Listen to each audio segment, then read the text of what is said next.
뒤에 계신 분들은 좀 앞쪽으로 와주시면 절반 좀 남겨놓고 이렇게 앞으로 편안하게 와주세요. 이렇게. 그리고 쌍을 쥐고서 앉을 수 있도록. 그러니까 남들이 다 쌍을 맺고 있는데 쌍을 못 맺은 경우를 불쌍하다고 그래요. 네, 불쌍하지 않도록.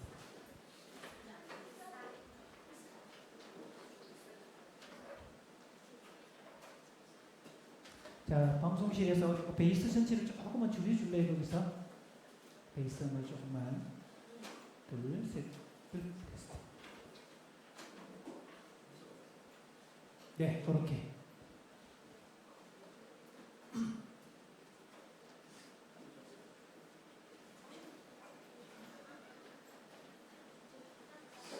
그러니까 지금도 혼자 있는 분들은 불쌍한 분들이에요. 쌍이 아니라고 불쌍하다고 그랬죠. 자, 오전에 얘기했던 것처럼 교회는 최소 단위가 몇 명이라고요? 2명, 두세 사람이 내 이름으로 모인 곳에 함께 하겠다. 그래서 하나님은 독처하는 것이 보기 좋지 못하다. 그래서 돕는 배필을 짓겠다 말씀하셨잖아요. 사람은 근원적으로 사회적 동물입니다. 혼자서 못 살아요. 그런데 지금 한국 사회의 정신병리가 아주 급증하고 있어요. 우울증 급증했죠. 공황장애 급증했죠. 이혼율 급증했죠. 비혼 급증했죠. 출산율 급감했죠. 그래서 사람은 더불어 살아야 되는데 혼자 있게 되는 거, 이게 현대 정신병리의 가장 큰 이유입니다. 그리고 미국 펜실베이니아 대학의 마틴 셀리그만이라고 현대인들의 우울증의 이유가 뭐냐? 자기중심적인 생각, 이기적인 생각 때문에 우울증에 걸린다라고 하죠. 그래서 사람이 이타적이 되면 다른 사람을 위해서 봉사하고 수고하고 나누는 주체가 되면 우울증에 걸릴 틈이 없어요. 그래서 어떤 면에서 우울증은 자기 속으로 들어간 그런 개념인데 온 세상은 우울증으로 되게 환자가 늘어나고 있죠. 그 말은 세상이 각박해지고 이기적이 됐다는 뜻이에요. 그래서 마지막 남은 보루는 교회밖에 없습니다. 그리고 교회는 가정이 바탕이 되어 있고요. 저는 이렇게 축복합니다. 여러분이 이 교회가 가정 같기를 소망합니다. 또 여러분의 가정이 교회 같기를 소망합니다. 교회 같은 가정, 가정 같은 교회, 이건 뗄래야 뗄 수가 없어요. 최소 단위가 몇 명이다? 2명이다.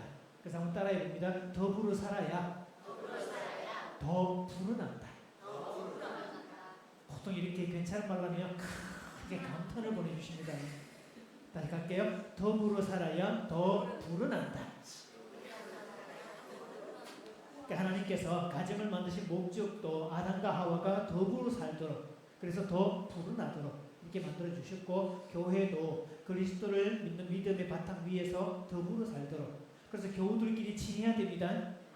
그래서 행복의 뜬맥이 있는데요. 행복이란 뭐 돈 많고 지위가 높고 이런 건 다 외적인 조건들이고, 행복이란 따라해볼까요? 가까운 사람과 사이좋게 지내는 거다.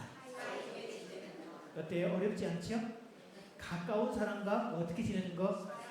사이좋게 지내는 거. 그러니까 사이가 좋으면, 계속 따라합니다. 사이가 좋으면 자동 소통. 사이가 나빠지면 자동 소총. 그러니까 만나기만 하면 싸우는 부분은 이유가 뭐예요? 사이가 좋지 않다는 뜻입니다. 근데 사이가 좋은 부분은 어때요? 만나기만 하면 어때요? 여러분, 절친들 만나면 재미있죠, 그죠? 무슨 짓을 해도 용납이 되고 실수를 해도 문제가 되지 않고, 절친이 우리 집에 와서 밥 먹다가 뭐 접시 하나를 깼다 그러면 우리 뭐라고 얘기하죠? 절친한테 괜찮아. 야, 중국 사람들은 누가 손님이 와서 그릇을 깨면 복이 들어온다고 기뻐하는데 네가 그릇을 깬 거 보니까 우리 집에 복이 올 모양이네. 이렇게 해석을 해요. 뭐가 좋으면? 사이가 좋으면. 사이가 나빠지면 생긴 것도 지랄 같은 게 사고까지 치고 저러네. 이렇게 나오죠. 재수가 없으니까 그릇까지 깨고 말이지. 이렇게 돼 있어요. 그러니까 사람은 사이가 좋아야 됩니다. 사람과 사람 사이는 사이가 좋아야 돼요. 그래서 부부, 남편과 아내도 사이가 좋아야 되고, 부모 자식도 사이가, 또 교회는 교우들끼리 사이가 좋아야 되죠. 그런데요, 좀 수많은 교회 집회를 가보면 참 묘한 것은 대한민국 교회의 분리개척이 많아요. 분리개척. 분립개척은 괜찮아요. 교회가 너무 많이 커가지고 한 목회자가 감당할 수 없으니 세포 분열하듯이 딱 쪼개서 나누어서 여기는 여기대로 성장하고 여기는 여기대로 성장하고 두 교회 다 성장하고 피차 왕래를 해도 형제 관계니까 문제가 없고 얼마나 좋겠어요? 근데 받침이 하나 빠져가지고 분리개척 성질나서 나 딴 데 간다. 그러니까 니하고 같이 안 논다 이제. 이래가지고 분리개척한 경우가 많아요. 그래서 어떤 면에서 교회가 건강하려면 세포 분열이 일어나듯이 분리개척을 하는 게 하나님의 의도인데 이걸 안 하고 옮겨지니까 그렇게 분리를 해서라도 좀 이렇게 건강해지라고. 왜 사도 바울이 그랬잖아요. 모로 가든 옆으로 가든 그리스도의 이름이 선포된다면 나는 기뻐하겠다. 궁극적으로는 그런 거지만 교회의 기본 개념은 다 연합입니다.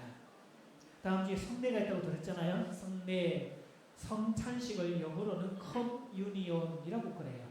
컴이라는 말은 투게더라는 뜻이 있고 유니온은 하나가 되었다 이 뜻이죠. 그래서 주님의 몸을 기념하는 거. 그래서 주님의 몸과 하나가 된 다시 연합을 기념하고 또 성도들끼리 하나가 됐다는 것을 연합하고 하나님과 우리 다 공동체라는 개념을 확인하는 시간이 성찬식이에요. 그래서 개인으로 신앙생활을 하는 거 아닙니다. 불교하고 근원적으로 가는 게 그겁니다. 불교는 혼자 열심히 치성 드리면 돼요. 옆에 누가 오든 말든 아무 상관없어요. 옆 사람이 108배를 하든 뭐 3000배를 하든 그럼 그 사람이 몫이고 여기서 나는 나대로 하면 되는데 교회는 최소한이가 몇 명이다? 2명 더불어 가야 돼요. 그러니까 더불어 살아야 행복한데 태초의 가정은 하나님이 더불어 살도록 만들어 주셨잖아요. 그러니까 결혼은 하나님의 의도입니다. 성경에 보면 아담이 혼자 사는 것, 남자가 독처하는 게 보기 좋지 못하다. 그래서 그를 돕는 뭐를? 배필을 짓겠다라고 결심하시고 아담을 깊이 잠들게 하심에 이걸 현대 의학용어로 하면 뭐죠? 아담을 마취시키심의 뜻이죠. 그래서 아담이 마취에서 깨어나고 보니까 자기하고 똑같은 자기는 사람인데 남자잖아요. 그러니까 아담이 수많은 동물들의 이름을 붙일 때 각 짐승을 이끌어 오시니 아담이 일컫는 바가 그 이름이라. 그때 동물들의 이름을 붙일 때 그 동물들이 다 쌍으로 왔잖아요. 수컷과 암컷 다 쌍으로 오는데 이름을 붙이면 붙일수록 사자도 쌍이고 호랑이도 쌍이고 개미도 쌍인데 이상하다 나는 불쌍이네. 아담이 그 사역을 계속 하다 보니까 어느 순간에 이제 어깨가 처지고 재미도 없고 외로워지고 쓸쓸하고 허전하고 다 그렇게 가는 거예요. 그래서 사람이 독처하는 게 보기 좋지 못하다. 이게 하나님의 의도잖아요. 현대인들의 질병은 독처하기 때문에 온다. 그러니까 부산이라는 도시는 고독사의 도시로 알려져 있는데 동구 어르신들이 혼자 사시다가 돌아가신 지 3개월 만에 발견되고 막 이런 경우 있잖아요. 그 어르신들 중에 압도적으로 많은 남자 어르신과 여자 어르신 중에 누가 더 많아요? 거의 100% 가까이 다 누구죠? 남자입니다. 이유는 딱 한 가지. 여자는 애초부터 관계의 천재라서 다른 사람과 뭘 잘한다고요? 관계를 잘하는데 혼자 있던 남자는 뭘 못해요? 관계를 못해요. 그래서 혼자 고립되어 살다가 혼자 쓸쓸하게 외롭게 그러면 남자가 뭘 배우면 되죠? 관계하는 법을 배우면 돼요. 관계하는 법. 그래서 관계를 만들려면 오전에 잠깐 얘기했습니다. 관계를 만드는 비법 중에 한 가지 맞장구의 달인이 되면 됩니다. 준비하시고 여러분이 관계의 달인이 되려면 맞장구의 귀재가 되면 됩니다. 어떻게 한다고요? 맞아요. 그렇지. 이렇게 반응을 보여주셔야 돼요. 죽이 맞을 거 아니에요, 여러분. 여러분이 관계의 천재가 되려면 맞장구의 달인 되십시오. 직장 생활 할 때도 여러분이 바깥 사람 만났잖아요. 누가 무슨 얘기를 하면 오 맞아 그래 그렇겠네 그럴 수도 있겠네. 요렇게 반응하시면요 무작위 사람 같습니다. 내일 맞장구를 치다가 밥을 얻어먹을 수도 있을 거예요. 사람은 자기 맞장구를 쳐주는 사람 싫어할 사람 아무도 없습니다. 그래서 맞장구의 달인이 되어야 되는데 여자는 처음부터 하와는 처음부터 아담이 먼저 있었고 하나님의 손에 이끌려서 왔을 때 처음부터 몇 명이었죠? 둘. 아담은 처음부터 몇 명? 혼자. 그래서 이는 생존 전문가니까 생존 전문가는 혼자 문제가 없어요. 혼자 열심히 일하면 되고요. 혼자 열심히 걸으면 되고 저도 시골 출신인데 우리 동네 사람들 보면 어릴 때 보면요 새벽같이 나가서 혼자 논에 일하고 막 일하고 해 뜨면 이제 낮에는 쉬고 그러잖아요. 그런 거 보면 진짜 어떤 어르신은 키도 많은 사람이 막 색하는 사람이 있어요. 얼마나 일을 많이 했든지 진짜 일 열심히 하는 부분에서 세계 최고 금메달감이에요. 그런데 그 집에 가족들 관계로 들어오면 전부 다 아내하고도 이런 관계, 자식들하고도 이런 관계, 왜 항상 인상 쓰고 있고 오로지 일 시키고 자식들은 모처럼 보면 전부 다 일 시키고 막 애들 일을 부득부득 갈고 다들. 그러니까 일에 관한 한 남자들이 최고인데 관계에 관한 한 잼병이가 되는. 그래서 여러분 관계를 만들 때 법칙이 있는데요. 판단하면 관계가 안 됩니다. 정죄하면 도망갑니다. 그래서 맞장구를 쳐주라고 그랬잖아요. 그리고 말을 하면 그냥 듣기라고 요 세 가지 기억할게요. 손들어 보시고요. 따라해 봅니다. 그래? 그랬어? 그럴 수도 있지. 요거 세 가지. 그래서 누가 무슨 말을 하다 어떻게 반응한다고요? 그래? 그랬어? 그럴 수도 있겠네. 이렇게 세 가지로만 반응하면 무지하게 사랑받습니다. 특히 남자들은요, 요거 세 가지를 꼭 기억해야 되는데, 따라해봅니다. 남성들만 따라해봅니다. 아내가 나한테 무슨 이야기를 할 때는 절대로 해결을 바라는 게 아니다. 요거 기억하셔야 돼요. 해결을 바라고 말하는 게 아니라 연결을 바라고 합니다. 그러니까 자기가 아내가 무슨 얘기 했을 때는 이 아내가 남편이 나에게 뭐 해주기를 연결된 존재이기를. 그래서 이 얘기 드렸잖아요. 연결하는 비법 중에 하나, 관계를 만드는 비법 중에 하나가 뭐 해주기? 맞장구 쳐주기. 그러니까 맞장구까지 안 가더라도 당신의 말이 일리가 있다, 그럴 수 있겠다 정도로만 가도 꽤 괜찮아요. 이 기능을 심리학에서는 그냥 듣기, just listening이라고 그래요. 그리고 여자는, 자, 남자들 한 번 더 따라합니다. 여자는 아무 목적이 없어도 말하는데 천재다. 여자는요, 특별한 목적이 없어도 그냥 말합니다. 남자는 목적이 없으면 말을 안 건넵니다. 그래서 말수는 누가 많아요? 그래서 여자는 말을 건네는 이유는 이렇게 이제 고리를 딱 해서 누군가하고 이렇게 맞장구를 딱 쳐주면 고리가 쫙 형성이 되죠. 이렇게 고리가 형성되면 이분하고 밥을 같이 먹어도 문제가 없고 쇼핑 같이 하고 뭐 목욕탕도 같이 가고 우리 집에 데리고 오고 밥 먹여주고 재워주고 다 할 수 있는 게 여자들입니다. 뭐가 확인되면? 그러면 끊임없이 결혼하고 살면서 남편하고 뭐 하고 싶다? 연결하고 싶다. 그래서 아내가 무슨 얘기를 하면 그래? 그런 일이 있었어? 그럴 수도 있겠네. 이렇게 반응하시는 게 지혜로운 남자의 특성입니다. 그래? 그랬어? 그럴 수도 있지. 이렇게 반응할 자리에 그래서 그러니까 이러면 욕 대대기로 먹습니다. 절대로 그런 말 하면 안 됩니다. 그건 남자끼리 할 이야기고.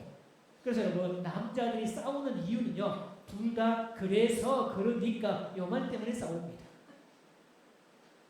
저희 옛날 시골 동네에서 저희 이제 그 동네 호수 가운데 텔레비전이 흑백 TV가 가장 먼저 들어왔던 세 집 중에 저희 집에 한 집이 있었어요. 그래서 전설의 고향 이런 거 하면 사람들이 마실 나왔다가 농사 깔아놓고 그 방에 있던 TV를 바깥에 마루로 끄집어 내놓고 다 보고 그랬던. 그래서 나중에 영화 보고 이제 TV 보고 무서워가지고 또 여자분들 집에 못 간다 그러고 또 데려다 주고 막 이런 일도 있었고 그랬잖아요. 그때 한 번은 미스 코리아 선발 대회가 있었어요. 막 수영복 패션 지나가고 이런 거 다 하잖아요. 그런데 그날 밤에 우리 동네 어르신 두 양반이 코피 터지게 싸웠어요. 왜? 내가 볼 때는 일본이 제일 예쁘다. 근데 이 양반이 야, 눈이 삐었냐? 야, 일본이 어떻게 저렇게 못생겼는데 저런 거 어떻게 했냐? 뭐, 저 대회에 나왔다는 게 신기하지. 내가 볼 때 6분이 제일 예쁘다. 야, 니 눈깔이 좀 문제가 있구만 보니까. 어떻게 6분이 예쁘다고 말할 수 있냐? 일본이 가장 예쁘지. 아니, 6분이 예쁘다고. 아니, 일본이 예쁘다고. 그래가지고 텔레비전 보다가 두 분이서 갑자기 피차가 견자재분을 외치면서 막 싸웠어요. 견자재분. 그럼 얘기합니다, 여러분. 이렇게 강사가 뭔가 웃기려고 하는 제스처를 보이면 좀 과도하게 웃어주는 그분의 인격을 존중합니다.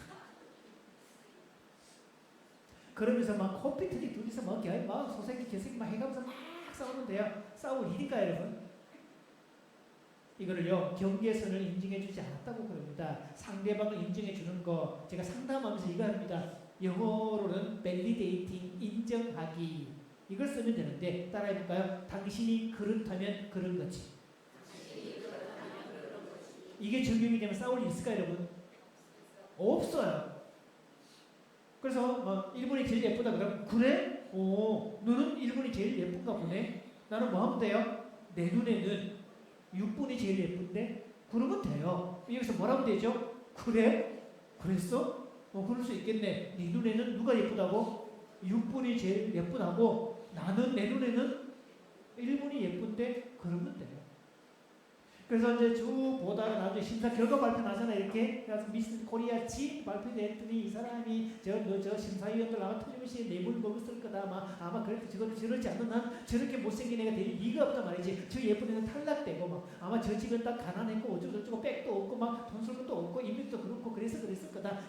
또 돈이 없으면 그냥 이게 죄지 돈 있으면 무죄지 이런 얘기를 해가면서 막 이야기를.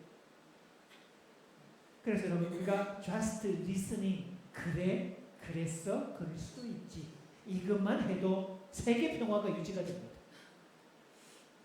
제가 대한민국 여의도에 사는 저분들 피자 이것만 되면 어떨 것 같아요?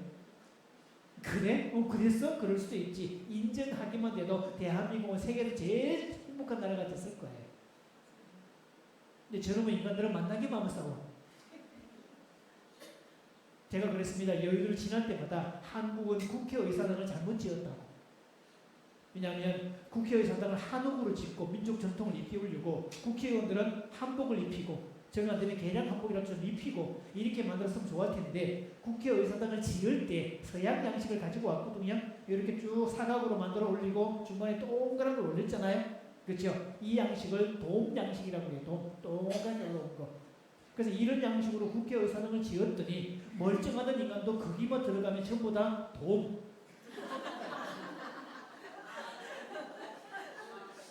그래서 멀쩡하던 사람도 국회의원들은 다 돔. 그래서 그렇다고 제가 농담을 했어요. 그러니까 늘 보면 제발 좀 국민을 위한 걸로 가면 좋겠는데 저 사람들의 관심사는 어떻게 하면 물을 뜯을까? 이거 보고 있는 것 같으면 참 옛날에 사극 볼 때랑 참 똑같아요. 나라를 위해서 기도할 필요가 있습니다, 여러분. 우리가 기도해야지. 이 나라에 위정자의 복이 임할 수 있도록 진짜 우리 많이 기도해야 돼요. 자, 그런 부분에서 그래, 그랬어, 그럴 수도 있지. 맞자구의 기소가 같이 통합니다. 이거는 부부 사이뿐만이 아니라 뭐라고 해준다고 사회에 나가서 모든 사람과 같이 해주면 좋아요. 뭐라고 해야 하다못해 날씨 비가 왔다. 비 오는 날에 얼큰한 짬뽕이 최고지. 그럼 뭐라고 해준다고요? 그래 아니면 맞자구까지 가면 그렇지 비 오는 날 짬뽕이 최고지. 아주 얼큰한 게 좋지. 그러면 돼요. 근데 나는 오늘 짬뽕이 안 땡겨. 뭐 하면 되죠? 그런데 나는 오늘 뭐 먹겠다? 순두부찌개 먹겠다? 이러고 얘기하면 돼, 자기적으로. 그럼 싸울 일이 없어요. 근데요, 이렇게 싸우지 않거든요. 그래서 이 나라는 다름을 인정하지 않는 게 뭐 피부까지 배 있어가지고 문제가 심각해지고 있죠. 그래서 오늘 오후에는 속까지 하려 행복하다는 건데, 자, 제가 3,000상 이상의 부부를 만나면서 부부들의 공통 후회, 내가 왜 하필이면 이 사람과 결혼했을까?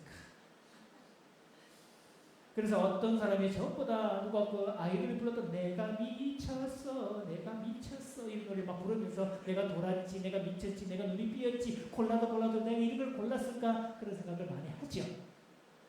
물론 저도 아내한테 미안하지만 참 결혼하고 도저히 살기 힘들었다고 생각했을 때는 그런 생각을 무지하게 했었어요. 왜? 교회는 형제의 희소 가치가 높고 자매가 상대적으로 선택의 폭이 넓어요. 그때 누구도 있었고 지가 나를 좋아한다고 그렇게 목숨 걸어야 몇 명이 있었는데 그래서 다 뿌리치고 하필이면 내가 저 여자분을 골랐을까, 내가 돌았지, 내가 미쳤지, 그런 고민들을 무지하게 했던 적이 있었어요. 여러분이 안 그런 표정을 짓고 있어도 여러분도 예외가 아닐 겁니다. 특히 남편이 속을 막 뒤집고 할 때 내가 왜 이 사람을 골랐을까, 내가 하필이면 왜 그랬을까, 그런 생각을 하지요. 그래서 우들이라는 사람이 여과망 이론을 쭉 보면 배우자를 선택할 때는요, 여러 사람이 있지만 그런 여과망을 거쳐서 최종 선택을 한다는 거죠. 일단은 첫 조건이 뭐예요? 근접성. 그래서 흔히 교회가 연애당이냐 어떤 면에서 여러분 교회는 연회당이 되는 거 맞습니다. 예, 근접성 이론이니까. 그래서 같은 교회를 다니면 연결되고 부부가 될 가능성이 높지. 한 자매는 하만이 꾸미는 교회 다니는데 한이는 서울 다니고 있으면 언제 만나냐고. 데이트 언제 하냐고. 자주 만나야지. 그래서 일단 가까운 데 있어야 되죠. 그 다음 두 번째가 뭐예요? 매력이 있어야 돼요. 뭔가 끌리는 게 있어야 돼요. 그래서 어떤 사람은 여자 입장에서 바라볼 때 남자가 멋지다 그러는데 관심이 1도 안 가는 남자가 있고, 남자 입장에서 남들은 다 예쁘다 그러는데 나는 별로 관심이 안 가는 사람이 있어요. 그러니까 어르신 둘이서 미스 코리아 후보들 때문에 싸우듯이 자기 취향, 자기 그런 게 있으니까, 선호도가 있으니까 그렇게 하겠죠. 그 다음 사회적 배경이 있죠. 학력이 얼마만큼 되는지, 집안 분위기는 어떤지 그런 걸 다 보지요. 지금 그것도 어느 정도는 중요합니다. 너무 극과 극이 되면 맞추기도 힘들잖아요. 그 다음 단계, 일단 서로가 뭔가 통하는지, 잘 통하는지 이 여부를 확인하죠. 그리고 상호 보완성, 내가 이 사람과 결혼하면 뭔가 플러스가 되겠다, 평생 행복하겠다, 이런 이야기. 그러니까 여자분들은요, 결혼하기 전에 남자가 지극정성으로 막 선물도 해주고 찾아와주고 막 발휘해주고 이런 거 할 때 이런 남자면 평생 해주겠거니 라고 착각하죠. 그래서 막상 결혼하고 나면 남자의 태도가 돌변하죠. 그래서 남편한테 얘기합니다. 결혼 전에는 그렇게 잘해주더니 왜 결혼하고 태도가 돌변했어? 라고 물으니까 남자가 한마디 합니다. 잡은 물고기에게 떡밥 주는 거 봤냐? 어떤 남자는 이렇게 얘기합니다. 화면 보호기였다고. 다른 남자는 이렇게 얘기합니다. 시시 코너였다.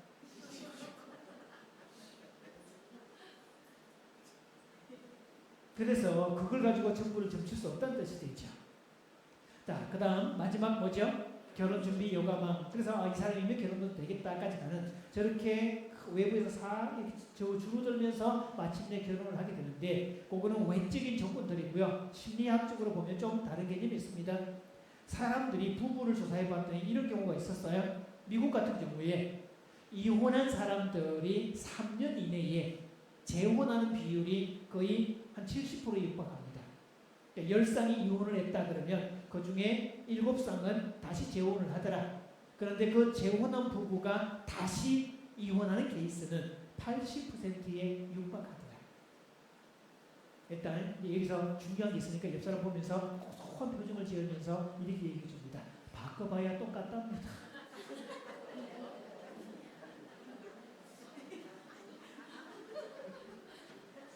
그리고 남의 배우자는 다 괜찮은 것 같고요. 남의 남편은 다 잘하는 것 같고, 남의 아내는 다 잘하는 것 같고, 그런 거지만 막상 뚜껑 열어보면 비슷비슷하고 똑같습니다. 별 차이 없어요. 그러면 왜 그럴까? 왜 바꿔봐야 똑같을까? 심지어는 재혼이 아니라 3혼, 4혼까지 가는데도 또 헤어지고, 또 뭐 만나고 또 헤어지고, 그렇게 가더라. 우리 속담에 그런 거 있잖아요. 집에서 새는 쪽박은 바깥에 나가도 새더라. 똑같다는 거죠. 그걸 전문적으로는 이마고라고 그럽니다. 라틴어로는 이마고, 영어로는 이미지, 한국어로는 어떤 상. 이렇게 써요. 저는 남자로서 여자 호감 가는 여자상이 따로 있습니다. 그래서 어떤 사람들이요, 저 여자는 막 키도 크고 늘씬하고 미스 코리아 뺨치고 피부도 좋고 막 다 좋다 그러는데 나는 관심이 1도 안 가는 여자가 있어요. 속칭 그런 여자는 한 타스를 집에 갖다 주어도 밤에 단둘이만 있어도 손도 건드리고 싶지 않은 그런 여자 있습니다. 반대, 여자 입장에서도 저 남자 잘생겼고 인물도 좋고 모든 게 다 좋다 그러는데 나는 남자로서 호감이 1도 안 가는 남자 있어요. 그거를 이미지라고 그래요. 상입니다. 어떻게 만들어지느냐? 어릴 때부터 자기를 돌봐주었던 어머니, 아버지, 가족과의 관계를 통해서 하나의 상을 쭉 만들어 가는데, 그럼 남자는 여자를 만날 때 어떤 이미지를 통해서 바라보고 그 이미지하고 딱 맞는 사람을 선택을 하지, 전혀 다른 사람을 선택하지 않습니다. 그래서 골라봐야 똑같다는 뜻입니다. 그러니까 부부 상담을 할 때 가끔 숙제를 내줄 때가 있어요. 자, 사람이 남자 입장에서 지금까지 살아온 중에 많은 여자분을 보잖아요. 교회에서 자매들도 보고 이런 생각이 있어. TV에 누구도 있고 저런 여자하고는 결혼해도 좋겠다. 이런 상상을 해보거든요. 때로는 결혼했을지라도 가끔씩 어떤 괜찮아 보이는 대상을 만나면 상상으로 마누라를 살짝 빼고 거기다가 그 여자를 싹 끼워 넣어보는, 뭐 저만 그랬다는 겁니까 혹시? 누구나 대충 다 그런 얘기 하잖아요, 그죠? 여자도 마찬가지고. 그러는 대입을 해보면, 그래서 제가 그 얘기 하죠. 지금까지 살아오면서 그래도 저런 사람 같으면 내 배우자로 괜찮겠다 라고 생각했던 사람들의 목록을 한번 쭉 적어보라고. 뭐 TV도 괜찮고 영화배우도 있고 다 하여튼 내가 괜찮아 보이는, 어쩌면 저런 자켓 결혼하면 어떨까 상상했던 모든 사람을 적어보라고. 그리고 그 특징들을 나열해 보라고. 묘한 것은요, 그렇게 모아서 정리하잖아요. 특성이 똑같아요. 자, 우리 한 번 더 인사합니다. 골라봐야 꼭 당신 같은 사람 고른답니다. 그래서 배우자가 서로가 끌리는 이유는 묘하게도 나하고 동일한 상처를 가진 사람에게 운명적으로 끌리더라. 묘하게도. 그래서 그 이면 속에는요, 나하고 똑같은 상처를 가졌으니까 이 사람이야말로 내 상처를 치료해 줄 수 있는 유일한 사람이다. 가장 나를 잘 치료해 줄 것이다 라고 무의식적 기대를 갖는다는 거죠. 그래서 막상 결혼을 하는데 결혼하는 순간 현실의 눈을 뜨게 되죠. 그래서 결혼하기 전에 데이트할 때 사이가 좋은 연인들은요, 만나게만 윙크를 하고 그러잖아요. 윙크의 의미, 나는 당신의 단점에 눈을 감았습니다, 이 뜻입니다. 뭐밖에 안 보이죠? 장점밖에 안 보입니다. 모든 게 다 좋아 보입니다. 어떤 여자는요, 자기 남편이 어릴 때 홍역을 알아가지고 얼굴이 이렇게 엠보싱처럼 막 얼굴이 곰보가 된 그런 스타일인데, 남들은 보고 남자 피부가 그냥 곰보인데 완전히 그랬더니요, 이 여자는 그것도 매력이라고. 그래서 소개하기를, 내 남자친구는 얼굴이 엠보싱 처리가 됐습니다 라고 이야기를 해요. 그래서 실제 뭐 모든 게 허물이 있어서 문제가 되고, 그죠? 우리 속담에 그런 것도 있잖아요. 마누라가 예쁘면 처갓집 말뚝도 예쁘다고. 그런 것처럼 좋을 때는 눈을 감으면 이렇게 되죠. 나는 당신의 단점에 눈을 감았습니다. 뭐밖에 안 보이죠? 장점밖에 안 보이죠? 근데 결혼과 동시에 눈을 세상에 치약을 중간에 썼자, 세상에 양말을 뒤집어 벗어나, 이런 것들. 그래서 상상도 못했던 그런 것들이 하나씩 든다고 있고요. 그래서 가장 많이 하는 생각이 두 가지입니다. 속았다, 또 하나는 속았다. 미련하고 속았다고 얘기하거나 아니면 폭삭 속았다고 얘기하거나. 특히 남자들보다 여성들이 이 생각을 많이 하는데요. 결혼한 여성들은 혼자서 속끓이면서 하는 가장 많은 생각이 속았다는 생각입니다. 이럴 때 여자분들은요, 맞아요 라고 소리를 내주셔야 돼요. 자, 장난 맞춰볼게요. 그래서 결혼한 여성분들은 결혼하고 살면서 혼자 후회하면서 가장 많이 되뇌었던 말이 속았다는 말이었을 거예요. 맞아요. 그렇죠. 여러분이 이렇게 소리를 내주시면 옆 사람이 치유를 받습니다. 심리학에서는 비교 효과라는 게 있는데, 사람을 혼자 불행하면 힘든데 옆 사람이 같이 불행하잖아요. 그 순간부터 내 불행을 2차로 밀려나고 옆 사람의 불행이 꼬소매지면서 행복지수가 올라가는 현상을 비교 효과라고 그래요. 그래서 이런 얘기할 때만 한숨을 쉬면서 맞아요 라고 하면 옆에 있는 분, 나만 그런 거 아니네, 어이구 어떻게도 그렇네, 그러면서 동질 효과도 붙으면서 행복지수가 올라간다는 거. 자, 정답 맞춰봅니다. 여자분들은요, 결혼하고 살면서 가장 많이 했던 후회 중에 한 가지, 혼자 되뇌었던 말 중에 한 가지, 속았다는 생각이었을 겁니다.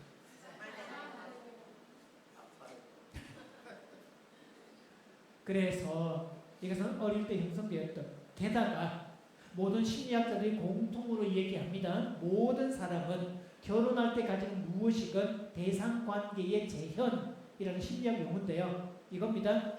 사람이 갓 태어났을 때 가장 행복했던 시간이 엄마의 품속에 있을 때, 엄마의 돌봄 속에 있을 때, 1차 양육자인 엄마가 모든 것을 알아서 채워주었던 것을 기억하죠.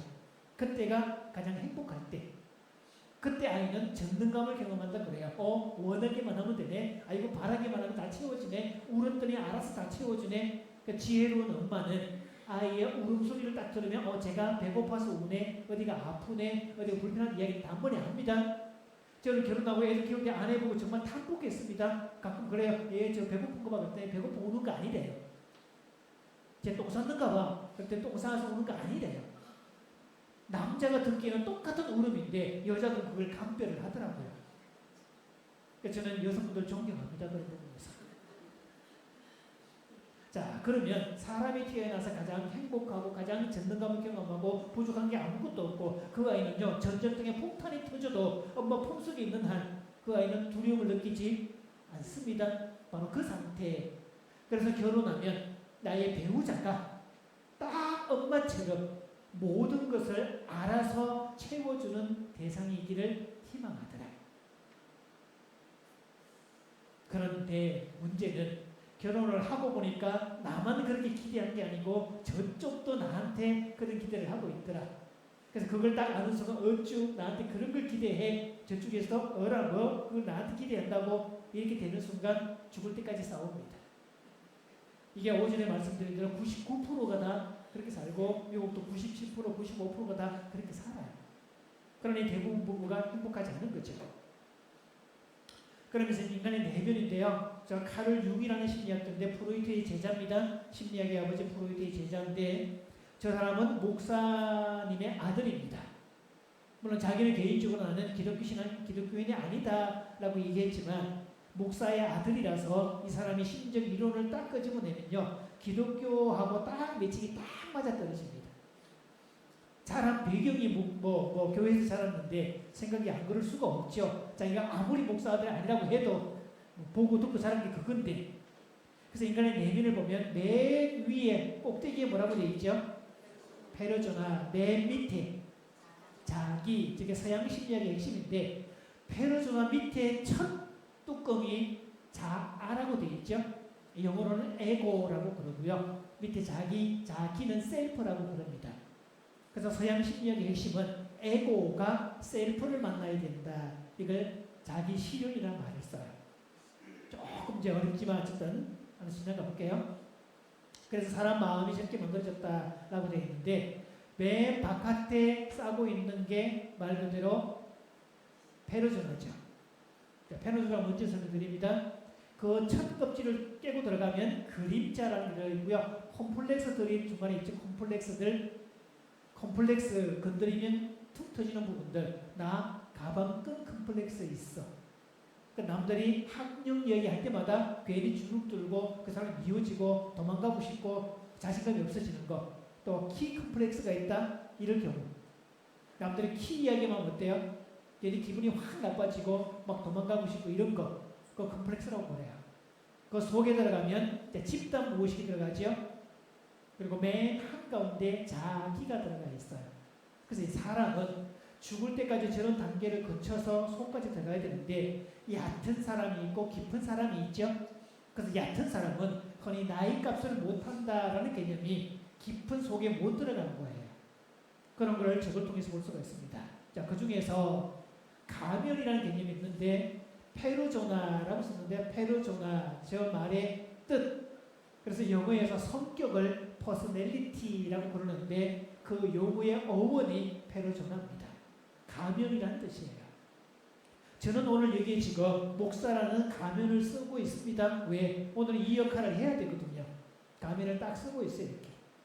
자, 담임 목사님도 오늘 담임 목사니까 지금 양복을 입고 이렇게 가면을 잘 쓰고 있잖아요. 그러니까 사회 역할에 맞는 그런 부분들인데 집에 들어가면 이제 사모님의 아내가 되고 아이들의 아빠가 되고 바뀝니다. 그래서 집에 들어가는 순간 옷을 벗잖아요. 여러분 가면을 벗는 거예요. 근데 묘하게도 사람들은 가면 가장 끝대기가 자기인 줄 압니다. 아까 95% 이상의 사람. 제가 부부들을 모시고 이제 여행을 갔는데요. 어느 부부가 어디서 차에서 막 내려야 되는데 그때 마침 비가 이제 부슬부슬 오고 막 그럴 때인데 막 여러 사람 다 보고 있는데 혼내더라도 짜증을 내더라도 숙소에 가서 지네들끼리 하면 좀 좋아요.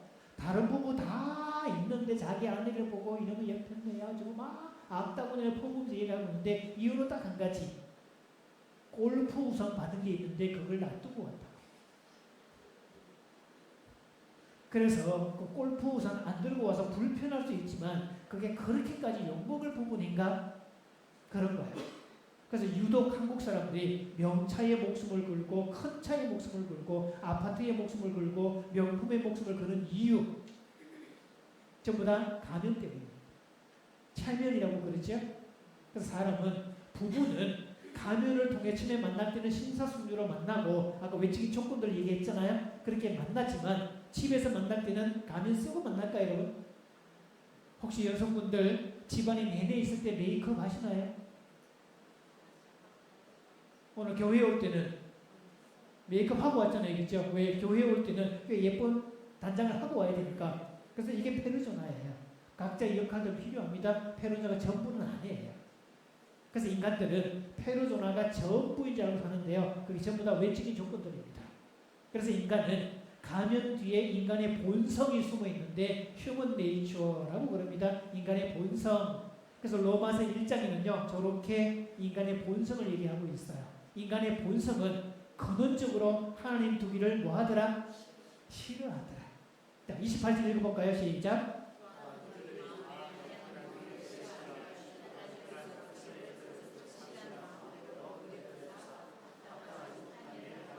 그렇죠. 하나님 두기를 싫어하니까. 그래서 그 다음에 29절.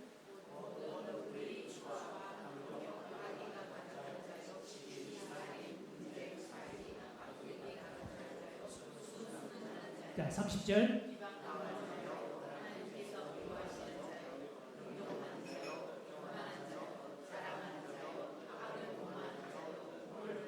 네, 31절.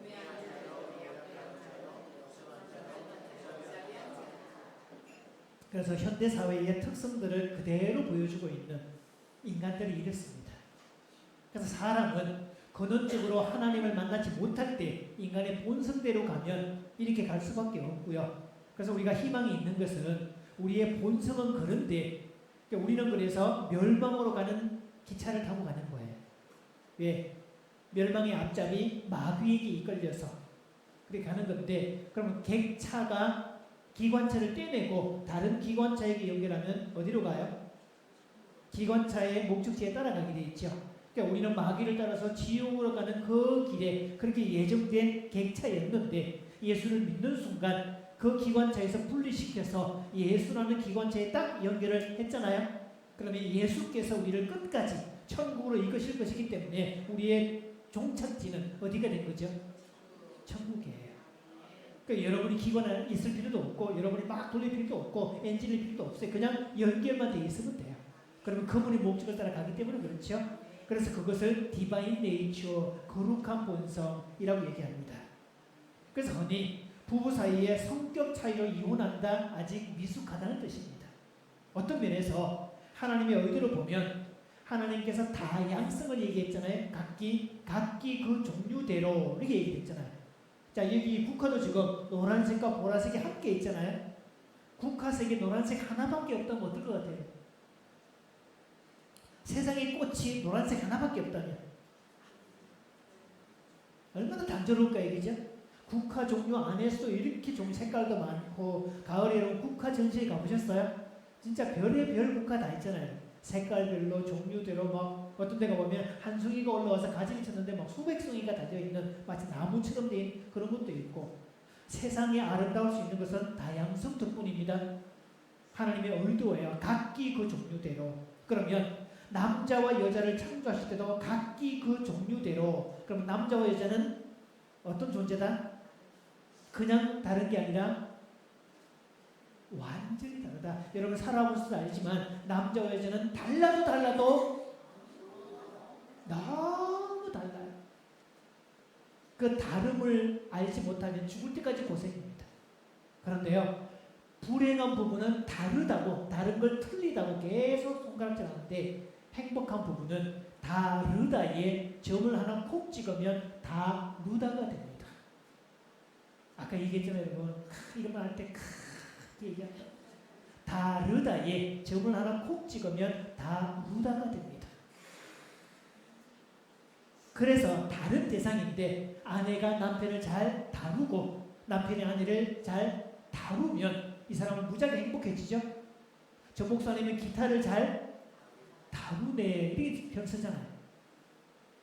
그래서 기타를 잘 다루니까 얻는 부대 효과가 많잖아요. 그래서 행복한 부부는 배우자를 잘 다루는 부부다. 그러면 하나님의 의도는 남자와 여자를 똑같게 만드는 거겠어요? 아니면 다르게 만드는 거겠어요? 그럼 이 차원에서 보면 부부의 성격이 같은 게 좋을까요? 다른 게 좋을까요? 물론 배우자 선택에서 똑같아서 만났다. 이걸 상호성 이론. 남자가 이렇게 생겼는데 어느 날 이런 여자를 만났네. 사귈수록 이 세상에 이렇게 똑같아. 이렇게 비슷해. 우리는 천생연분인가 봐. 이거 상호성 이론. 닮아서 끌렸다. 이 뜻이고요. 그 다음 상보성 이론. 한 사람이 이렇게 생겼는데 한 사람이 이렇게 생겼네. 만나보니까 이쪽에서 얘기합니다. 사람이 이렇게 살아왔는데 이렇게 살 수도 있구나. 와, 신기하다. 이쪽에서 얘기하죠. 이렇게 살아왔는데 이렇게 살 수도 있네. 그러면 나는 이렇게 살아왔기 때문에 이런 걸 못할 때 당신이 와서 이거 해주면 되겠네. 또 이쪽에서 난 이렇게 살았는데 이걸 못할 때 당신이 이거 해주면 되겠네. 상보성, 서로 보완하는 이론. 사이가 좋을 때 이야기입니다. 상호성 똑같으면 둘 중에 하나는 좀 달라야 될 거 아니에요. 이러면서 싸우고요. 상보성 이론. 맞는 구석이 하나는 있어야지. 따라서 성격이 행복을 보장해주는 장치는 아닙니다. 제가 성격 이론도 공부하고 MBTI도 있고 막 많잖아요. 이런 강의도 하고 그러는데 사람 상담실에 와서 그럽니다. 저한테 와서 선생님 제 남편은요 B형이라서요 막 얼마나 소심하고 그런지 몰라요. 그런 얘기 하는데 혈액형 심리학은 심리학적으로 아무 근거 없습니다. 전 세계에서 모임을 할 때 혈액형 심리학을 묻는 희한한 사람들이 일본 사람과 한국 사람들. 정리형으로 드립니다. A형입니다. 소시지형. 소심하고 시금방지고 지랄을 떨어대고. 이게 A형입니다. 소시지형. 그 다음 B형. 오이지형. 오만하고 이기적이고. 그렇죠. 다 마찬가지예요. 마지막은 다 그렇게 돼 있거든. 그 다음에 대망의 O형. 단무지형. 딱 알겠죠? 그렇죠. 그 대망의 AB형은 지형. 지랄 떨고 또 지랄 떨고. 이런 이야기. 다른 버전으로는 지적만 하고 지만 알고 지적. 그리고 마지막 이런 거. 혈액형 심리학이라고 얘기해요. 그래서 성격이 달라서 갈등이 됐다? 아닙니다. 하나님의 의도는 성격이 다른 게 그분의 결혼의 의도하고 더 잘 맞을 수 있어요. 그래서 가정도 남편과니까 성격이 다르지만 하나의 단위가 되고 교회도 각 다른 사람들이 모이지만 그 다름이 문제가 되지 않고 하나의 연합이 될 때 가장 아름다운 공동체가 되는 거예요. 그 다양성을 인정할 수 있는 거, 다름을 틀리다고 말하지 않는 거, 그런 거. 그래서 우리가 배워야 될 기술이 있어요. 따라해 봅니다. 나는 당신이 당신일 수 있도록 내버려 두겠습니다. 아까 얘기했잖아요. 네모는 상대방이 동그라미랑 뭐라고 해줘야 돼요? 당신은 동그라미냐? 신기하다. 그렇게 살아도 행복하겠다. 나는 네모인데 신기하다. 그러면 돼요. 동그라미 뭐라고 얘기하면 되죠? 네모로도 살 수 있네. 네모로 살도 행복해? 그럴 수 있겠구나. 그러면 돼요. 그래서 또 네모가 강점이 있을 때 네모 역할을 하면 되고 동그라미가 강점이 있을 때 그러면 되고. 그래서 네모의 꿈이란 노래도 있거든요. 온 세상은 다 네모더라. 네모난 집에, 네모난 방에서, 네모난 침대에, 네모난 테이블에, 네모난 버스에, 네모난 교실에 이렇게 쭉 간다는 얘기가 있고. 근데 보세요 여러분. 바퀴가 없으면 굴러갈 수 있을까요? 동그라미겠어요? 굴러가죠. 그렇죠. 둘 다 틀린 거 없어요. 게다가 그리스도인은 꼭, 자 그러면 저 정리를 해드릴게요. 타고날 때부터 가지는 성향을 기질이라고 합니다. 템퍼라먼트라는 기질, 타고난 거. 저는 타고난 기질은 내향성 중에 내향성입니다. 어릴 때 말하지 않는 나이. 오전에 얘기 들었잖아요. 친척들이 와서 뭐라고 했다고요? 야야 제발 믿어 말 좀 해봐라. 목소리 좀 들어보지. 이게 친척들이 저한테 했던 이야기였어요. 왜 하도 말을 안 하니까. 그러니까 그런 사람이 지금 강사를 말하는 직업을 가졌잖아요. 그러니까 신기한 거죠. 어떻게 보면. 이건 기질. 저희 부부는 둘 다 내향성입니다. 둘 다 내향성인데 우리 집 막내는 선천적으로 외향성이에요. 아이가 어릴 때 옛날에 이제 그 월드컵 할 때 빨간 티 입고 막 지하철 타고 갈 때 그랬잖아요, 여러분. 애들이요 어른들이 쳐다보면 외면하고 숨는 애들 있잖아요. 얘는요 다른 주변의 사람의 시선을 막 끌어모아요. 왜? 표정을 막 웃고 막 지가 이래가지고 사람들이 반사적으로 아이고 이쁘다 이래서 나올 수밖에 없도록. 그리고 얘는 사람들이 있는 데 있으면 행복해해요. 기타 연주를 할 때 자기는 사람이 없으면 틀리는데 사람이 많을수록 안 틀린대요. 희한하죠? 이 경우는 기질상 외향성, 타고난 거. MBTI는 기질론입니다. 타고날 때부터. 그러면 타고난 기질에 바깥에 더해지는 거, 이걸 성격이라고 하고요. 가족에 대한 범주가 들어가 있어요. 가족. 그래서 성격이라는 범주가 좀 더 크죠? 그래서 어떤 사람은 타고난 기질은 외향성인데 집안 분위기가 조용해서 집안에서 조용하게 지내는 애도 있어요. 그래서 어떤 사람은 그럽니다. 우리 애는 집안에서 조용한데요. 걔가 학교 가서 막 응원부장 다 하고 오락부장 다 하고 막 체육대회 지금 이거 다 하고 온갖 다 하고 노래하고 무대 타고 춤추고 그런 거 안 돼. 부모들이 갑자기 그럽니다. 우리 애가요? 이렇게 묻는 집이 있어요. 그거는 성격. 그런데 성격이 행복을 보장하지는 않는다. 성격보다 바깥에 둘러싸고 있는 걸 성품이라고 합니다. 인성, 교양, 성품. 그래서 사람을 만날 때 성품 좋은 사람을 만나야 돼요. 또 조만간에 사회죠. 얼마 전에 사회를 봤잖아요. 그죠? 틀림없이 성품이 좋은 사회라고 저는 믿습니다. 돈이 좀 부족해도, 능력이 좀 부족해도 성품이 좋아야 행복하지. 돈 많고 능력 작고 그런데 성품이 지랄 맞다? 그건 너무 힘들어요. 그렇죠? 성품이 좋아야 돼요. 그러니까 저는 그래서 이제 결혼 예비 친구들 결혼하기 전에 사귀는데 결혼까지 얘기를 하고 있는데 결혼을 해야 될지 말아야 될지 고민할 때 어떻게 판별할 수 있을까요? 두 가지를 측정해라. 하나는 화가 났을 때 감정으로 처리하는지 그거를 이성적으로 처리하는지 그거를 확인해라. 화가 났음에도 불구하고 그 화를 잘 참아내면서 냉정하게 잘 풀어간다면 성품이 꽤 괜찮은 사람이다. 그다음 두 번째, 약자를 대할 때 어떻게 대하는지. 노인들이나 아니면 뭐 장애인들이나 가난한 사람들이나 그랬을 때 어떻게 하는지. 속된 말로 고급 레스토랑에 가서 밥 주문을 시켰는데 서빙하는 사람이 물을 엎었다. 그럴 때 성질을 막 버럭내면서 아니 도대체 어떻게 하면 물을 이따고 하는 거야? 성질을 버럭내고 그런다. 그 사람 결혼 안 해도 괜찮다. 능력 잘 할지라도. 근데 그런 상황일 때 아예 괜찮습니다. 어차피 뭐 선택하려고 그랬는데 걱정하지 마십시오. 그럴 수도 있죠. 이렇게 그러니까 사회적 약자를 만났을 때 어떻게 대하는지 이거 두 가지를 보면 그 사람의 성품을 측정할 수 있다. 근데 그리스도인은 그 바깥에 자 예수님께서는요 내가 올라가면 승천하면 다른 보혜사 다른 카운셀러를 보내주겠다. 그분이 성령님이죠.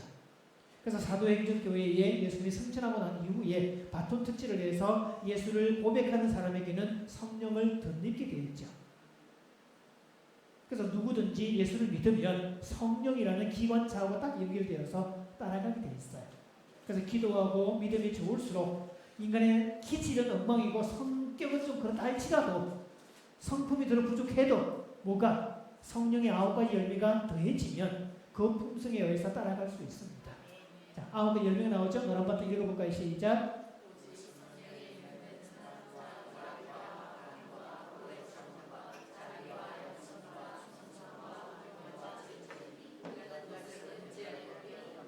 더군다나 이 같은 것을 금지할 법이 없느니라. 초대 교부시대의 황금의 입이 크리소스톰이라고요. 이 사람이 막 예수를 전파하고 막 다녔더니 사람들이 그걸 핍박해가지고 감옥에다 쟤좀 처리 좀 하자고. 그래가지고 사람들이 모여서 저는 어떻게 처치할까 했더니 한 사람 손을 번쩍 듭니다. 저 사람을 잡아다가 독방에 쳐넣읍시다. 그랬더니 다른 사람이 안 됩니다. 안 됩니다. 큰일 날 소리입니다. 왜 큰일 날 소리냐? 저 사람을 독방에 넣으면 어떤 일이 생기느냐? 저 사람은요 독방에 쳐넣는 순간 그때부터 자기 하나님을 섬기는 고유한 공간이 만들어졌다고 자기만의 공간이 주어졌다고 날이면 날마다 찬송하고 기도하고 행복해하고 막 눈에서 막 눈물이 넘쳐나고 막 항상 기쁨이 충만한 상태로 춤을 추고 그럴 것이다. 독방에 집어넣으면 그 사람한테 안식을 주는 일이다. 그러면 저 흉악범들이 있는 그 공간에 집어넣자. 얼마나 괴롭힘을 당하겠냐. 그랬더니 옆에 있던 사람이 안 됩니다. 안 됩니다. 큰일 날 소리입니다. 왜 안 돼? 그랬더니 저 사람은요 어딜 가나 예수를 전하는 사람들이라서 저 양반이 만약 흉악범 범죄 그 속에 들어가면 아마 한 달도 안 지나서 그 모든 범죄인들이 다 예수 믿고 변화되고 아마 그렇게 될 거라고 모든 사람 다 기독교인 만들 거라고 절대로 안 됩니다. 그 사람을 흉악범 그 집단에 넣는 것을 전도할 기회를 주는 겁니다. 그런 이야기를 다 그러면 이걸 하자 저걸 하자 막 했더니 전부 다 안 된대요. 전부 다. 그때 이 집행자가 막 성질을 내면서 도대체 저놈을 어쩌면 좋겠단 말이냐 그러면서 속을 쳤다는 얘기가 있어요. 이런 사람을 세상이 감당치 못할 사람이다. 그리스도인은 세상이 감당치 못할 사람입니다. 고요하면 기도하니까 좋고 더불어 있으면 같이 좋고 따라해볼까요? 혼자 있으면 이렇게 평온한데 같이 있으니 이렇게 기분 좋으네. 그래서 결혼의 원리는 혼자 있어도 좋은데 둘이 있으니까 더 좋으네. 이게 결혼의 원리예요. 그래서 남자와 여자는 각자가 정신 건강이 좋은 상태, 각자가 영적으로 건강한 상태일 때 만나야 되지. 한 사람이 병리적으로 만나면 힘들어요.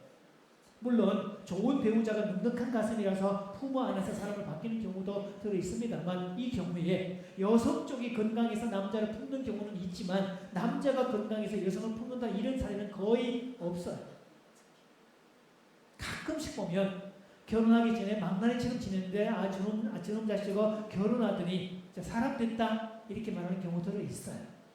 좋은 배우자를 만날 때 그런 일들이 만들어집니다. 지나가고 그래서 행복한 가정의 기초는 건강한 경계선을 만나야 되는데 따라해 봅니다. 생각과 느낌엔 윤리가 없다. 생각은 어디죠? 머리. 자, 느낌은 가슴. 의지는 배. 머리, 가슴, 배. 지, 정, 의. 이걸 전인이라고 그러고 3요소라고 그래요. 그래서 전인 건강, 머리도 건강한 생각을 하고 감정도 충분하고 또 의지적으로도 자기 통제력이 있고 이 사람이 건강한 사람이에요. 그러니까 지정의 3요소인데 특히 그 중에서 생각과 느낌은 뭐가 없다? 윤리가 없습니다. 의지는 행동을 통해서 나오는 건 의지를 동반하는 거고 책임은 어디만 지는 거죠? 행동에 대해서만. 얘가 이제 언젠가 부부 학교를 할 때 결혼 이제 신혼 부부가 있었고 결혼 30년 차 된 부부가 있었습니다. 보통 리더까지 5쌍이 모여서 한 그룹인데 한 몇 주가 지난 다음에 그 젊은 부부가 우리 부부학교 안 갑니다. 해봐자 의미 없습니다. 우리 이혼하기로 결정했으니 이혼하기로 결정했는데 부부학교를 왜 합니까? 안 갑니다. 이렇게 통보를 해온 거예요. 그랬더니 다른 선배 부부들이 쳐들어갑니다. 뭔 일이 있었는지 알아야지. 그래서 쳐들어가서 도대체 무슨 일이 있었길래 왜 부부밖에 안 온다는 거냐, 무슨 일을 싸웠냐라고 했더니 그날 이 두 친구가 로맨스 영화를 보러 갔대요. 둘이서 데이트하면서 영화 잘 보고 나오다가 대판 붙은 겁니다. 남자가 이렇게 얘기를 합니다. 아무리 영화 배우라지만 저 영화 속에 저 여자 배우는 진짜 예쁘다. 완전히 이건 조각상이다. 조각상. 완전 인형 같아. 어떻게 사람이 저렇게 예쁠 수가 있냐. 와 대단하다. 진짜 예쁘다 진짜. 그러면서 한마디를 한 거예요. 남자로 태어나서 저런 여자하고 한번 살아봐야 되는 건데. 매를 벌었죠? 맞아도 싸죠? 이 소리를 해버렸네. 그랬더니 옆에 있던 나니가 뭐 어쩌고 어째 마누라가 옆에 버젓이 있는데 그럼 저 여자는 인형이고 나는 뭐 호박이냐? 내가 언제 그러냐? 그렇다 그 말이지. 뭐 저런다고 살아봐. 이놈의 인간이 정신이 있냐 없냐 그래가지고 뭐 그냥 한 소리인데 왜 그러냐? 그냥 한 소리가 아니지. 당신이 평소에 그런 생각하고 있으니까 그딴 말 나온 거지. 아니라니까. 그러면서 둘이서 쎄 붙어가지고 도저히 우리는 못 산다. 이혼하자. 결론을 지은 거예요. 그런데 어느 날이 아니죠. 그 30년 차 된 부부가 우리도 그 영화 같이 봤는데 그러게요. 웃긴다. 우리도 그 영화 보고 나오면서 니네 남편이 했던 말까지 똑같이 했는데 이쪽에 여자가 묻습니다. 그 집은 안 싸우셨어요? 이쪽에 여자가 얘기가 왜 싸워? 싸울 일도 아닌데 그게 어떻게 안 싸울 일일 수 있죠? 막 성질로 미치겠던데 이쪽에 얘기를 하죠. 그래서 이쪽 남자도 영화 보고 나오면서 여자 배우 진짜 예쁘더라, 인형 같더라, 진짜 와, 어떻게 남자로 태어났으면 저런 여자하고 살아봐야 되는 건데 뭐죠? 남편의 생각과 느낌이죠. 아내가 아까 기술 뭐 했죠? 맞장구의 기술을 쓴 거예요. 아내가 맞장구를 치면서 이렇게 얘기를 하죠. 그렇지, 저런 여자는 같은 여자의 눈으로 봐도 예쁜 여자야. 여자가 봐도 예쁜데 남자가 바라보면 얼마나 예쁘겠어? 그것도 예쁜 여자 바라보면 눈이 아직 살아있네, 우리 남편. 그리고 저런 여자하고 살아보고 싶다고? 어이구야, 남편 아직 센 모양이지. 어떻게 지금 이혼해줘? 저 여자 같이 살게? 그랬더니 남편이 뭔 얘기해? 그냥 지나가는 말이야. 그렇지, 그냥 둘이서 아무 일 아닌 듯이 그냥 이해하고 지나갑니다. 왜? 누구의 생각과 누구의 느낌이죠? 남편의 생각과 남편의 느낌일 뿐이에요. 그거를 당신이 그렇다면 그런 거지로 받아주는 그 차이밖에 없어요. 여기는 어떻게 그럴 수 있냐 이거죠. 그래서 부부가 생각에 대해서 경계선을 침범합니다. 어떻게 그따위 생각을 할 수가 있냐? 나이가 몇인데 그따위 생각을 해? 얼마나 엄난 마귀가 들었으면 저런 여자하고 살아본다고 얘기하냐? 이게 뭐죠? 생각에 대한 경계선 침범입니다. 그래? 당신은 그랬어? 또 기분 나쁘면 그래, 인정은 하는데 듣고 보니까 기분은 나쁘네. 그러면 돼요. 그럼 싸울 일이 없어. 그래가지고 이 젊은 부부가, 이 부부가 똑같은 영화를 보고 똑같은 사건이 있었다 그랬더니 꼭 어떻게 그럴 수가 있냐고. 그러면서 부부의 경계선이 있다. 생각과 느낌엔 윤리가 없다. 나는 그래서 남편의 생각과 느낌을 인정해 줬을 뿐이고, 그렇다고 해서 이 남편이 그 여자 배우를 찾아가서 무슨 스토킹을 했거나 무슨 팬클럽을 만들고 막 뭐 집을 나가고 이런 걸 한 적이 없어요. 이상한 짓 한 것도 없고 그냥 영화 보고 그 나온 느낌을 그냥 얘기했을 뿐이에요. 그럼 그냥 지나가면 되는데 이쪽에는 그걸 가지고 무릎 꿇고 싸우고 평생 무릎 꿇는다 그랬잖아요. 그리고 아까 지분책에 적어놓고 다른 사람 올 때마다 그 레퍼토리 꺼내고 저 인간이요 영화 보고 나오는데 세상에 저런 날 살아보고 싶다고 그게 사람입니까? 뭐 이렇게 얘기해요. 그래서 이것이 남편은 아내가 다른 사람들 만날 때마다 사람이 아니게 되는 거예요. 이쪽은 그냥 아무 일 없었던 얘기고 그냥 지극히 평범한 이야기고, 이가 상대방의 생각과 느낌을 존중해 주는 거. 한 번 더 정리할게요. 생각과 느낌엔 윤리가 없다. 또 합니다. 당신이 그렇다면 그런 거지. 그렇죠? 당신은 그래? 나는 이래. 그렇죠? 이렇게 가정 부부의 행복 가정 숙제하고 있잖아요. 어떤 분이 다 맞추고 난 다음에 야 집회 은혜로웠대, 세상에 부부에 대해서 알게 되었다, 참 감사했다. 그랬더니 이쪽에서 아이고 수준하고는 이제 그런 걸 듣고 좋다 그러냐, 아이고 그거랑 똑같다, 이렇게 말할 수 없다고요. 한 사람은 좋지만 한 사람 아닐 수도 있잖아요. 그럼 뭐라고 얘기한다고요? 너는 그 좋았냐? 나는 승진아 좋은 줄 알았다. 그럴 수 있어요. 왜? 취향이 문제니까.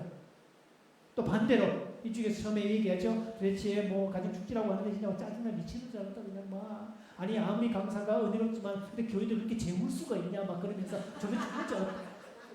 그렇게 말할 수 있잖아요. 그럼 뭐라고 해야 다? 세상에 그렇게 은혜로운 집회인데 세상에 그렇게 저렇다고. 너 봐 여기서 문제가 있잖아요 지금. 그렇게 말할 수 없어요. 그 사람은 그렇다는 거죠. 그래서 인정하기, 당신이 그렇다면 그런 거지. 세계 평화가 만들어진 비법이에요. 그렇죠? 그래서 자, 입버릇처럼 한 번 더 얘기해 봅니다. 당신이 그렇다면 그런 거지. 꽃 중에 국화가 최고야. 뭐라고 한다고요? 자, 그렇게 말하는 건데 그 앞에 하는 그 기법 중에 우리가 많이 한 번 더 할 건데 그 말을 똑같이 되뇌어주는 작업이 있어요. 그걸 심리학에서는 카피하기, 복사하기. 자, 꽃 중에 최고는 국화야 그러면 꽃 중에 최고는 국화라고 이렇게 받는 게 카피예요.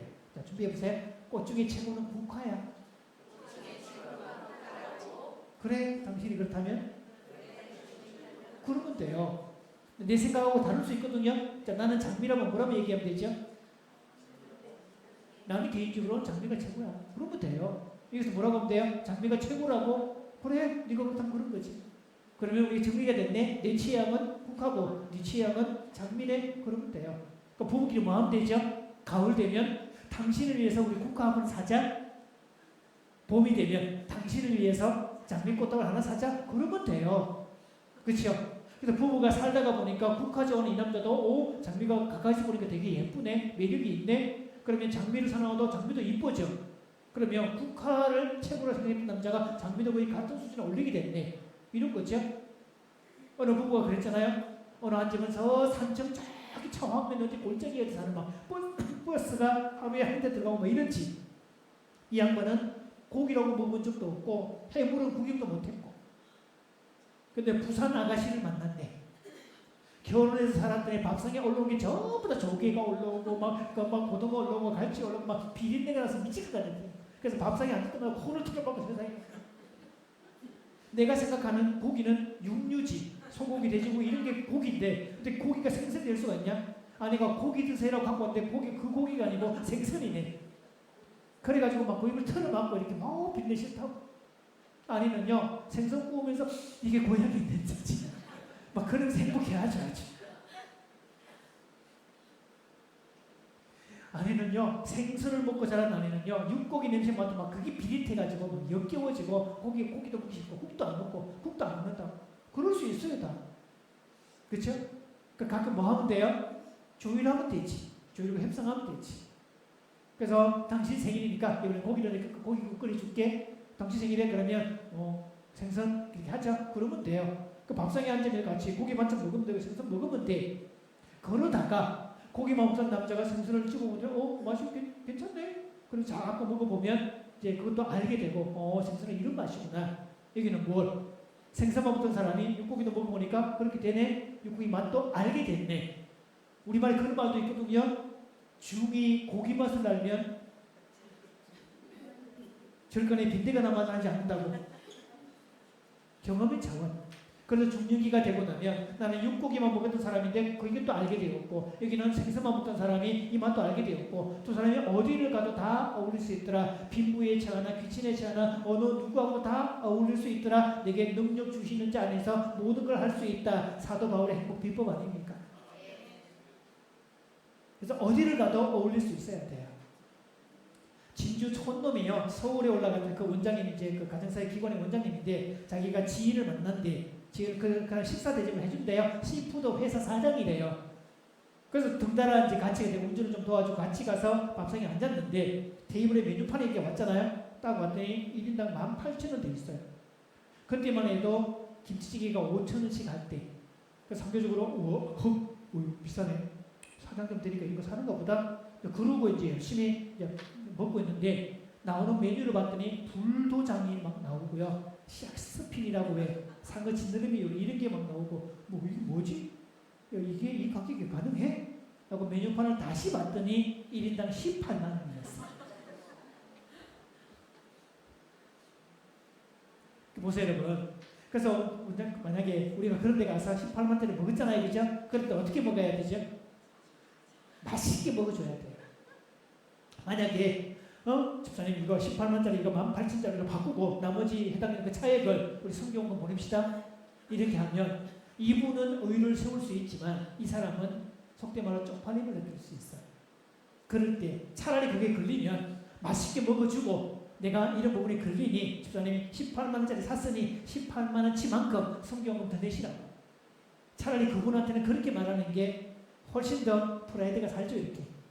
그래서 그런 사람이 먹을 때는 그렇게 먹는 거고 또 시장에 신방을 갔더니 우리 교회에 나오시는 분인데 시장에서 막 장사를 해요. 목사님이 오셨다고 대접하고 싶대. 그래서 리어카에서 칼국수를 사주시네. 가서 어떻게 먹어야 돼요? 맛있게 먹어야지. 땀을 흘리면서 먹어줘야지. 그래서 빈부에도 처할, 가난에도 처할 줄 알고 부한테도 처할 줄 알고 어디를 가든지 맞춰줄 수 있는 거.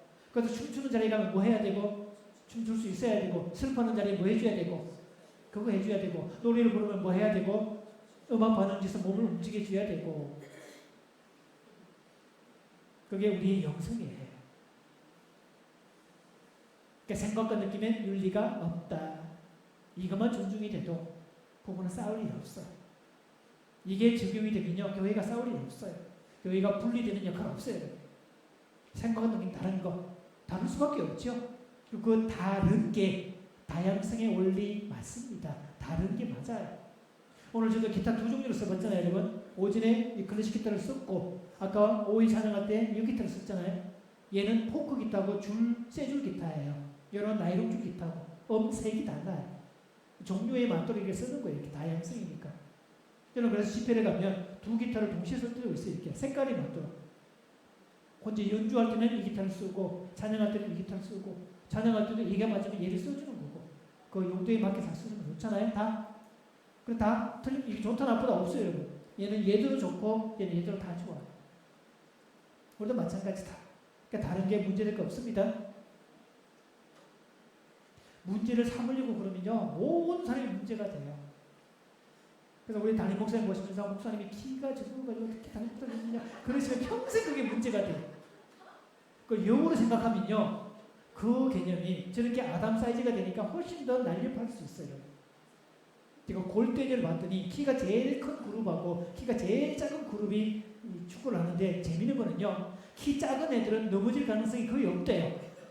중심이 밑에 이미 깔려 있어가지고 안 넘어져. 근데 키 큰 애들은 그렇게 하면 넘어져. 그리고 빠른 것 같아 좋기는 한데 동작이 둔해요. 그리고 사이사이 빠져나가는 건 얘네들이 작은 애들한테 빨리 빠져나가. 웃기는 거는요 키 큰 애들이 얘네들 이긴 적이 한 번도 없어요. 그래서 모든 건 다 장단점이 들어있더라. 제가 언젠가 신학교 다닐 때 목사님이 씨름을 할 때가 있었거든요. 그 상대팀하고 붙었는데 목사님하고 키 차이가 이렇게 어깨 이상 났어요. 이렇게. 지금은 완전히 다윗과 골리앗이야 지금. 그러니까 처음부터 아이고 대진표가 잘못됐네 걱정을 했죠. 막상 이제 씨름에 붙었잖아요. 이렇게 여기서 버티기 작전. 왜 체중이 작은 쪽이 그냥 가면 이기잖아. 끝까지 버티고 있는데 저쪽에서 이제 시간이 급하니까 초조해지니까 기술을 딱 걸어오는 순간 그걸 역이용해서 완전히 뒤집어 엎었어요. 여러분의 목사님은 뒤집기의 대가입니다. 야, 그때부터 씨름의 방어는 존경하게 됐어요. 그리고 축구장에 풀어놓으면요 그렇게 빠를 수가 없어요.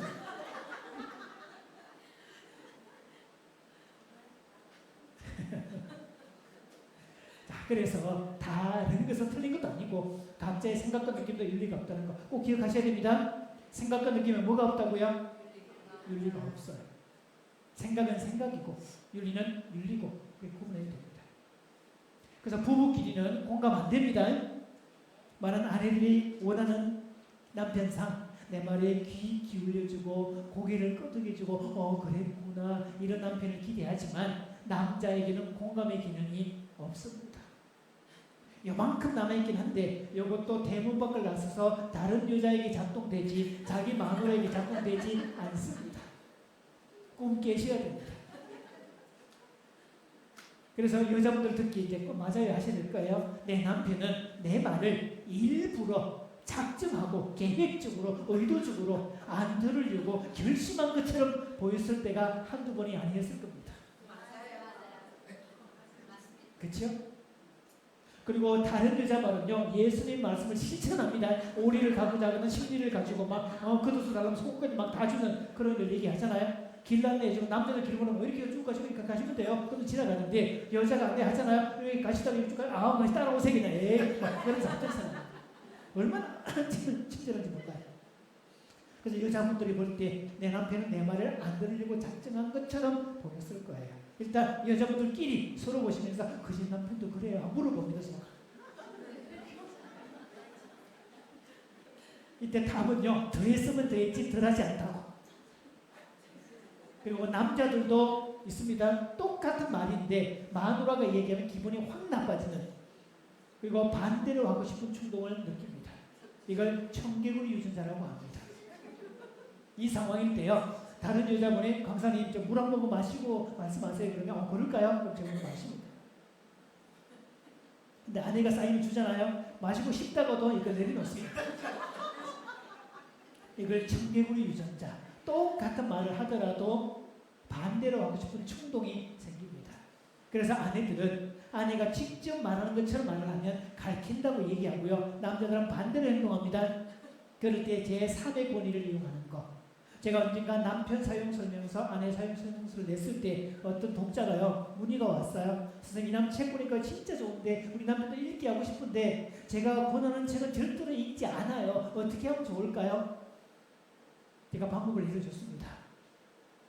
내가 이 책을 사서 읽었는데 이 책이 다음 포털 사이트에 화제의 책에 1줄이나 올랐더라. 와, 내가 책을 보는 안목이 있는가 봐.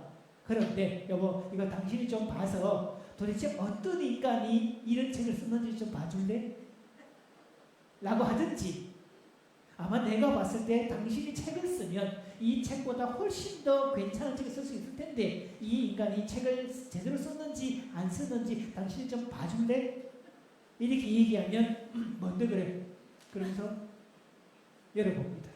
처음에는 비판적으로 바라보다가 이게 괜찮네? 뭐지? 이러면서 막 쳐다봐요. 되게 지금 수많은 집회를 가보잖아요. 여자분들은 되게 처음부터 들어와요. 남자분들은요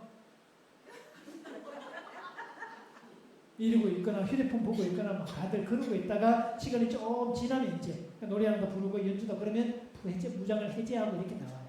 이게 남자의 특성이에요. 그리고 이제 답이 왔어요. 선생님 그렇게 했더니요 남편이 그 책을 읽더라고요. 신기해요. 이게 좀 남편은 변화의 대상 아니라고, 바꿀 대상 아니라고, 뭐의 대상이다? 다rum의 대상입니다. 잘 다루라. 그렇게 얘기해 주면 돼요. 자, 그래서 부부끼리는 공감이 안 되더라. 그래서 보니까 이제 공감 얘기하면 토마스 고든이라는 사람이 군화 기법, 군요 기법을 얘기했거든요. 그 말 끝마다 군화, 군요하라고. 애들은 군화를 붙여주고, 그래서 네가 화가 났, 속상하, 짜증이 나는 구나, 이렇게 마음을 받아주라고. 그죠? 그래도 그 정도만 해도 괜찮은데 어떤 엄마는 이거를 이렇게 씁니다. 그러니까 이제 공부 좀 하자구나. 이제 휴대폰 좀 그만하자구나. 이렇게 쓰는 사람이 많아요. 남편한테 그랬구나 쓸 수 없으니까 뭐라고요? 군요 기법. 그래서 당신은 배가 고프시 군요, 화가 나셨 군요, 이렇게 쓰라고. 이게 1962년도에 나온 토마스 고든의 PET에서 나온 이야기입니다. 근데 여러분 공감이라고 할 때 보면 한자를 보면 같은 공자에 느낄 감자잖아요. 제가 아까 지, 정, 의 중에 어디에 들어가요? 가슴이죠. 같은 느낌이잖아요. 그죠? 그런데 지금 화가 나 있는데 공감이 되겠어요? 그러니까 내가 지금 그 말을 그랬구나, 화가 났군요, 이렇게 되냐고요. 화가 났는데. 그래서 공감은 안 됩니다. 공감이 되려면 세 가지 차원이 있는데, 공감이 되려면 전 단계는 충분한 이해, 그리고 전 단계는 정확한 정보. 정확한 정보가 들어오면 충분히 이해가 되고, 이해가 되면 공감이 일어납니다. 그래서 오늘 서울 지하철이었습니다. 그날 오후 늦게 다들 이제 퇴근 시간은 아직 아닌데, 아직 그래도 여유가 좀 있는 시간인데, 그 지하철 한 칸에 머슴에 둘이서 학교 가기 전 정도 되는 머슴에 둘이서 막 뛰어다니면서 막 지네들끼리 장난치고 막 고압치고 난리가 났어요. 근데 그 옆에 이제 어떤 남자가 자는 듯이 조는 듯이 막 이러고 있는데, 사람들이 인상을 같이 보면서 아우씨 공공장소에서 뭐야, 애들 교육도 안 시키냐? 주집 같은 뭐. 그래서 막 얘기를 하고 있는데 차마 얘기를 못해요. 그랬더니 어떤 어르신 한 분이 이 남자 욕을 쿡 지릅니다. 여보시오, 혹시 저 뛰어댕기는 저놈들 그 당신네 애들 아니요? 그래서 이 남자 눈을 뜨고더니 저희 애들 맞는데요. 왜 그러십니까? 왜 그러다니 이 양반아. 이게 당신들 안방이냐고, 앞마당이냐고. 쟤네들 아까부터 저렇게 뛰댕기고 소리 지르고 그러는데 애비가 돼가지고 통제도 안 하고 뭐 하는 거냐고. 공공질서도 모르냐고. 막 뭐라 했더니 이 남자가 죄송합니다. 제가 미처 몰랐습니다. 이 양반은 또 더 웃기는 양반일세. 미처 모르다니. 지금 아까 30분 전부터 그렇게 난리치고 있는데 모르다니 네가 모르냐고. 뭘 몰라 모르기는. 막 뭐라 했더니 이 남자가 그럽니다. 사실 저 두 아이의 엄마이자 제 아내를 지금 장례 치르고 집으로 돌아가는 길이라서 제가 여유가 없었습니다 하는 순간 사람들이 전부 다 뭐 했다가 화가 나 있다가 이 남자가 그렇게 말하는 순간 정보가 들어왔잖아요. 그 순간 이해가 되면서 갑자기 마음이 올라바뀌죠. 측은지심으로 바뀌죠. 바로 그 차이예요. 그래서 부부는 창밖에 새는 날에 창문을 열어라 뭐 이런 거, 뭐 당신만의 사랑해 이런 거, 그것도 로맨스지만 부부는 알려주는 게 사랑입니다. 따라해봅니다. 표현이 사랑이다. 알려주는 게 사랑이다. 그래서 그럴 수 있어요, 여러분. 어느 부부가요, 부부 세미는 잘 맞추고 집에 갔다 남편이 그날부터 삐쳐가지고 일주일 동안 말을 안 하더래. 그래서 부부 학교에 와서 이 얘기를 했어요. 왜 남편이 아내 영문을 모르겠대. 그래서 부부 학교니까 일주일, 2주일이니까 2주 동안 이 얘기 나오고 삐져 있고 막 그러길래 그래서 우리가 이제 그룹이니까 도대체 뭔 일이 있었냐라고 했더니 그 전주에 부부 모임을 할 때 간식이 이렇게 왔잖아요. 그러니까 남편이 간식이 왔으니까 자기 아내가 남편 입에 먼저 하나 챙겨주고 다른 남편 줄 거라고 생각을 했는데 다른 남자를 먼저 챙겨주고 자기가 뒤에 챙겨주더라 이거예요. 그래가지고 세상에 어떻게 마누라 남편이 옆에 있는데 어떻게 다른 남자를 먼저 챙길 수가 있냐 그게 삐쳐가지고 막 그래서 막 말도 안 하고 그렇게 했었대요. 참 웃기죠 그죠? 부부 상담하다 보면요 속으로 이만큼 올라오는 말이 야 그게 싸울 일이냐 이씨 이만큼 올라올 때가 많아야죠. 그러니까 대부분 부부가 이런 일로 싸웁니다. 대부분 다.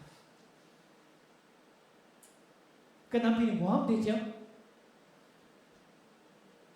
마치고 가다가 아니 물으면 돼. 아까 당신 인상 썼는데 기분 나쁜 표정 같은데 뭐 왜 그랬어? 뭘 잘못했어? 그랬더니 아까 간식 왔을 때 나는 당신 맨 먼저 챙겨주고 다른 남자 챙겨주려고 기대했는데 다른 남자 먼저 챙기는 걸 보니까 기분이 확 상하더라. 이미 일어난 생각이에요. 느낌이고 그렇죠? 우뚝할 거 이미 일어났는데 그렇게 말하면 아니 뭐 하면 되죠? 그랬어? 보통 그럴 때 아내들 화낼까요 여러분? 정보가 들어왔잖아요. 그럼 뭐라고 하죠? 여보 미안해. 내가 미처 생각 못했네. 그럼 다음부터 당신 먼저 챙겨줄게. 그러면 상황 끝나요.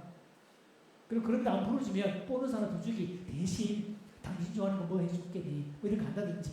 그래 그러면 금방 풀어져요. 2주 동안 말을 안 했잖아요. 누가 지옥에 있을까요?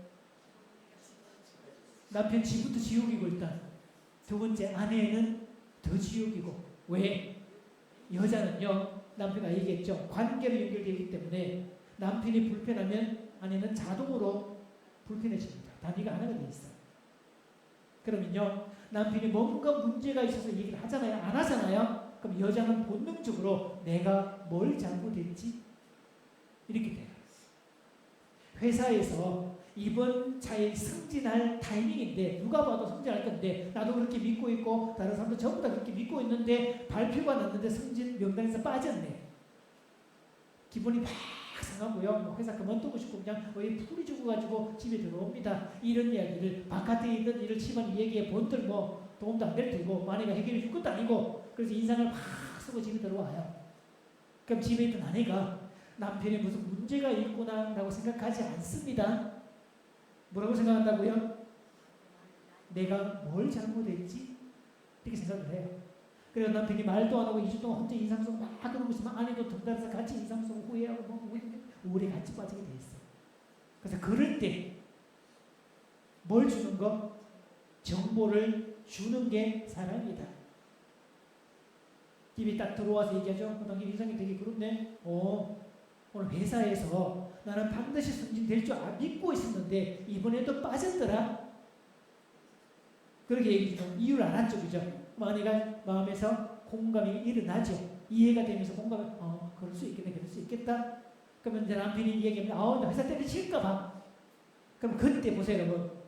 이걸 푸념이라고 그러는데 잘 보세요. 회사 때려치겠다는 이야기예요? 아니면 회사 때리고 싶을 정도로 화가 났다는 뜻이에요? 감정적으로는 no인데 의지적으로는 on이에요. yes예요. 그럴 때 뭐라고 해준다고요? 감정을 받아주면 그래 그렇겠다 여보 나라도 그렇겠다. 당신이 지금 15년 이상 충성하고 있는데 선거를 그렇게 많이 냈는데 인정도 안 해주고 명단서 빼면 그 도대체 이분들 눈깔이 삔 거지 뭐. 그런 인재도 모자라고 그런 회사 때려쳐도 돼. 이렇게 말해주면 되잖아요. 이렇게. 그러면 감정을 뭐 했죠? 받아주었죠? 그럼 의지는 계속 on이었잖아요. 그러면 감정도 on으로 바뀌잖아요. 그럼 기분 좋게 해요. 이걸 부부 사이에 푸념을 받아준다고 그래요. 특히 여성분들 이런 거 있잖아요.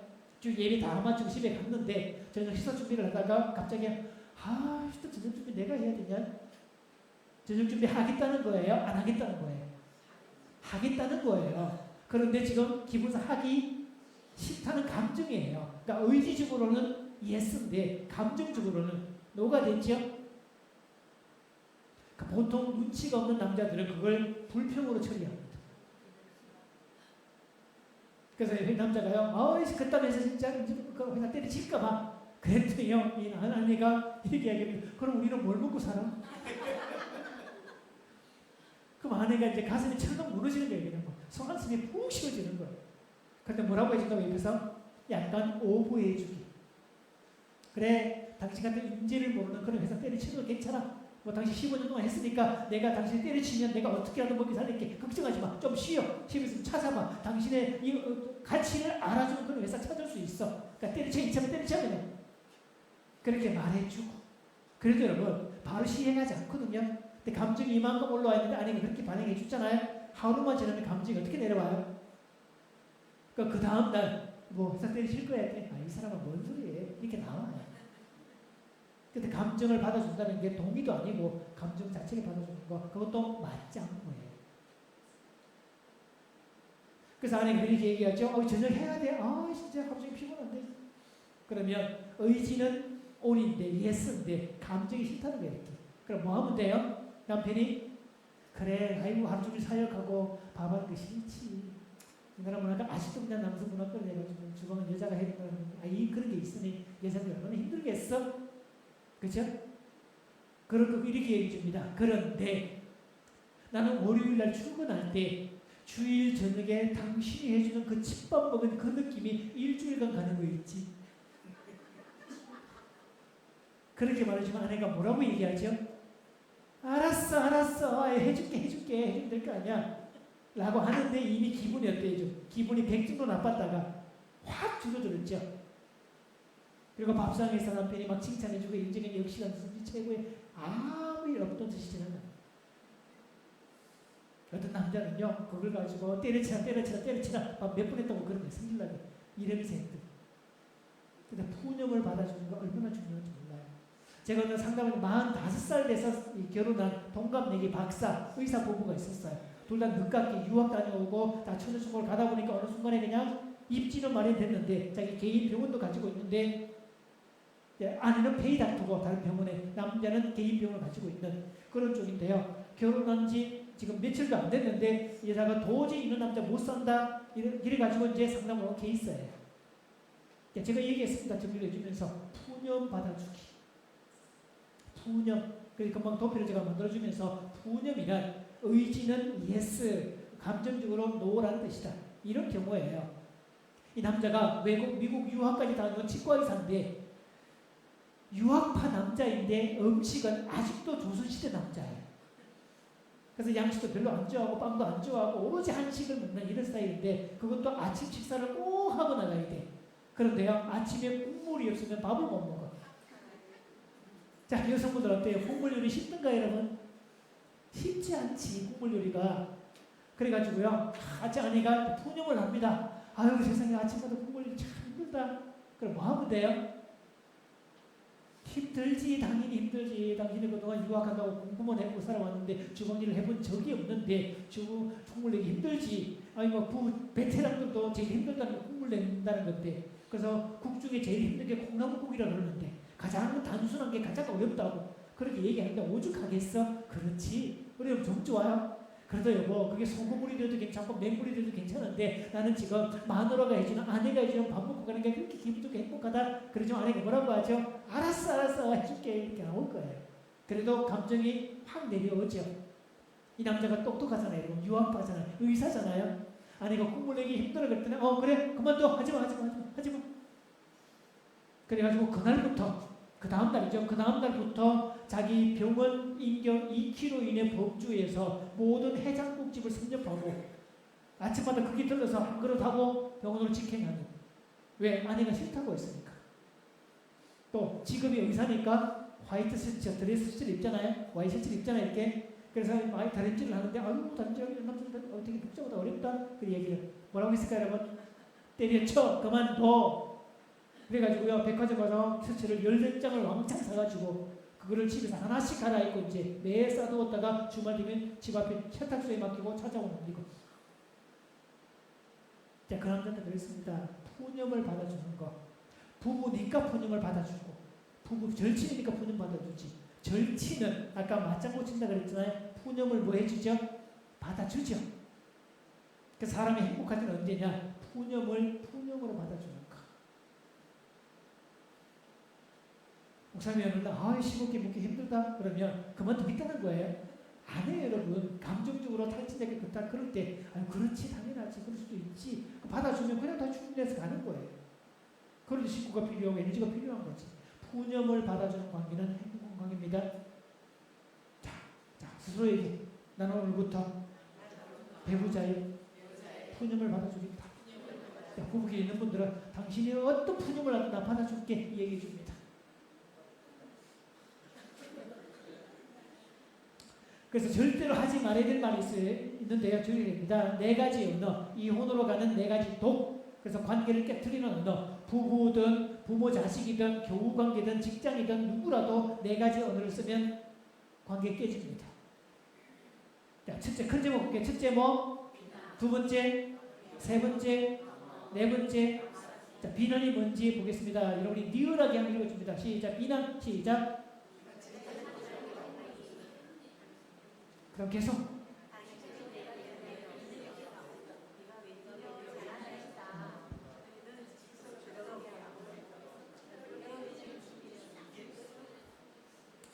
제가 어느 집 부부 교회 가서 세미나를 이렇게 대형 그룹 말고 그냥 몇 명만 모여서 한 세미나 했더니요. 이거를 펴주었더니 자기들끼리 막 똑같은 이야기다. 나중에 소감 발표했더니 우리 집에서 쓰는 대화가 너무 똑같아서 깜짝 놀랐다. 관계가 깨지면 이렇게 대화가 됩니다. 그럼 두 번째 경멸하기. 읽어볼까요?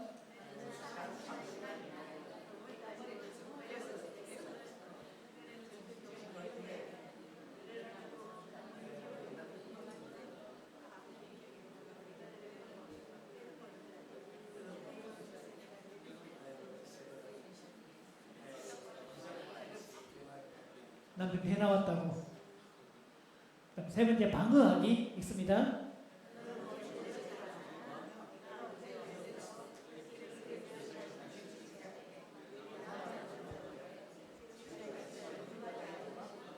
네, 이런 거. 그다음 담쌓기.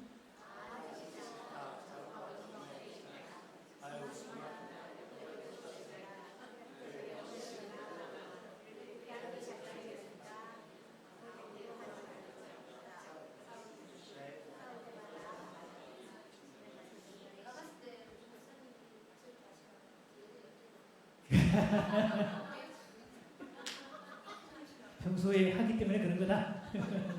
뭐 그럴 수 있죠. 자, 이렇게 언어를 쓰는 관계는 깨지더라. 어떤 관계라도 이 관계는 깨지더라. 그러니까 미국 시애틀의 존 가트맨 박사의 이야기예요. 관계는 이렇게 하면 안 됩니다.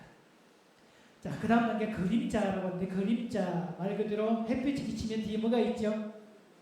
햇빛이 강렬할수록 그림자 색깔은 강하게 되어 있죠. 그림자는 내가 숨기고 싶어하는 영역, 보이고 싶어하지 않는 영역들, 다른 말로 콤플렉스라고 합니다. 그래서 부부란 페르소나를 가지고 만나지만 부부는 그림자까지 안아줄 수 있어야 그림자가 돼요. 그림자의 수용이라고 그럽니다. 그림자를 없애는 방법, 구름기를 나가거나. 그럼 그림자에 뭘 해주면 돼요? 빛을 쏘아주면 되죠. 그걸 그림자의 수용이라고 그러는데, 자, 자기 그림자를 수용하는 방식, 자기 콤플렉스를 인정하는 방식, 그거 일명 대체 전법을 하면 됩니다. 자, 따라해보자. 자, 세우시고요. 그래, 나 이렇다고 해. 이렇게 얘기하면 돼요.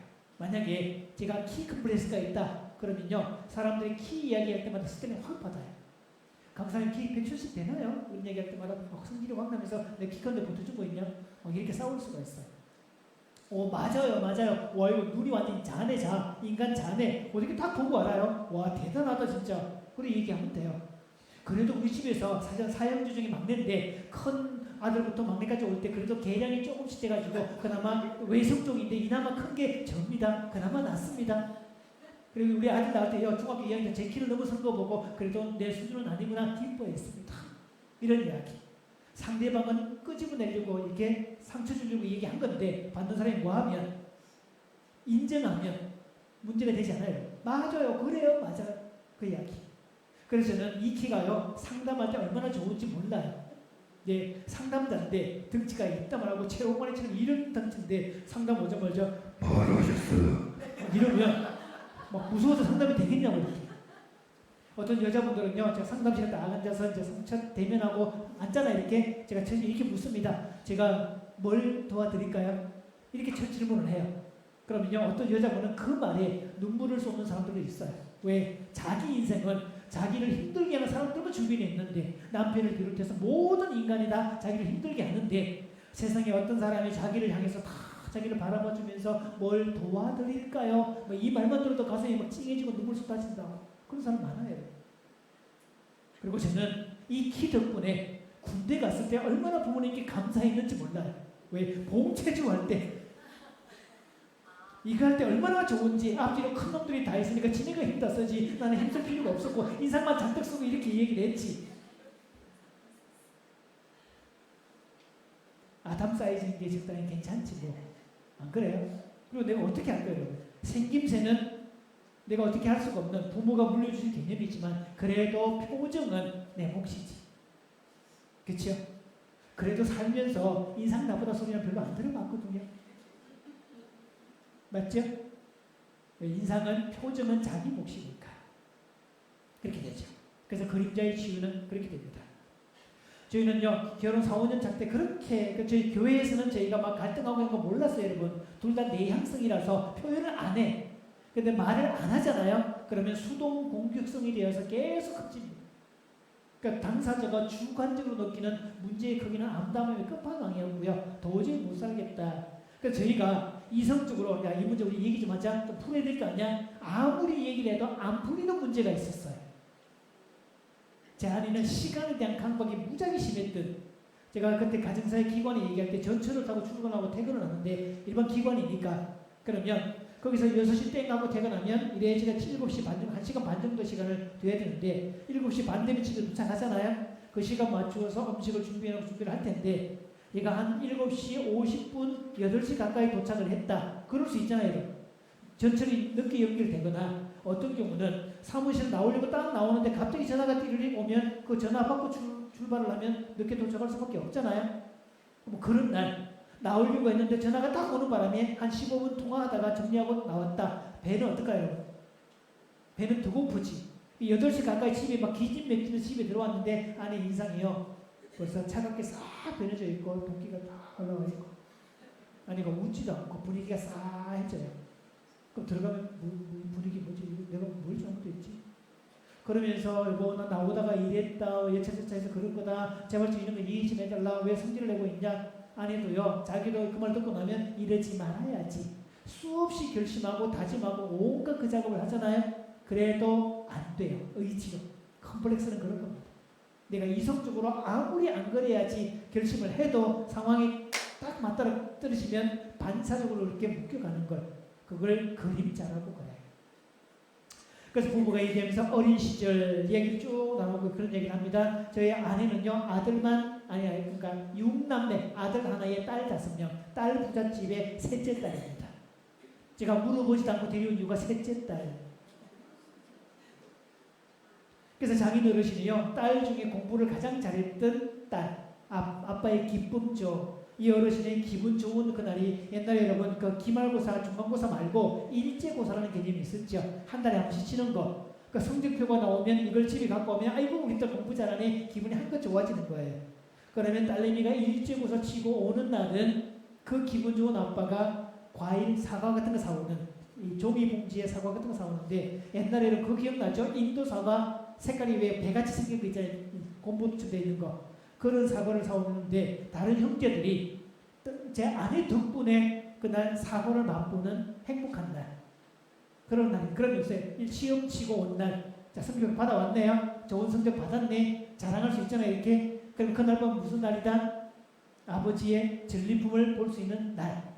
그러면 이제 아빠를 기다리는데, 이 어르신이 우리 주님 말고 다른 주님을 묵상하기를 좋아하셨어요. 작은 주님, 보리 주님, 하얀 주님, 특히 하얀 주님과 작은 주님을. 그래가지고 정시에 퇴근을 해야 되는데, 퇴근도 불규칙할 뿐만 아니라 어떤 날은 펑크를 냅니다. 그러면 대문 바깥에서 아내는 계속 아버지가 뭐 하기를, 돌아오시기를 기다리는데, 시간이 늦고 자정이 다 돼가지고 그렇게 들어오면, 그날은 설령 들어오다 한다 할지라도 가족들이 사고 먹을 수 없는 날이에요.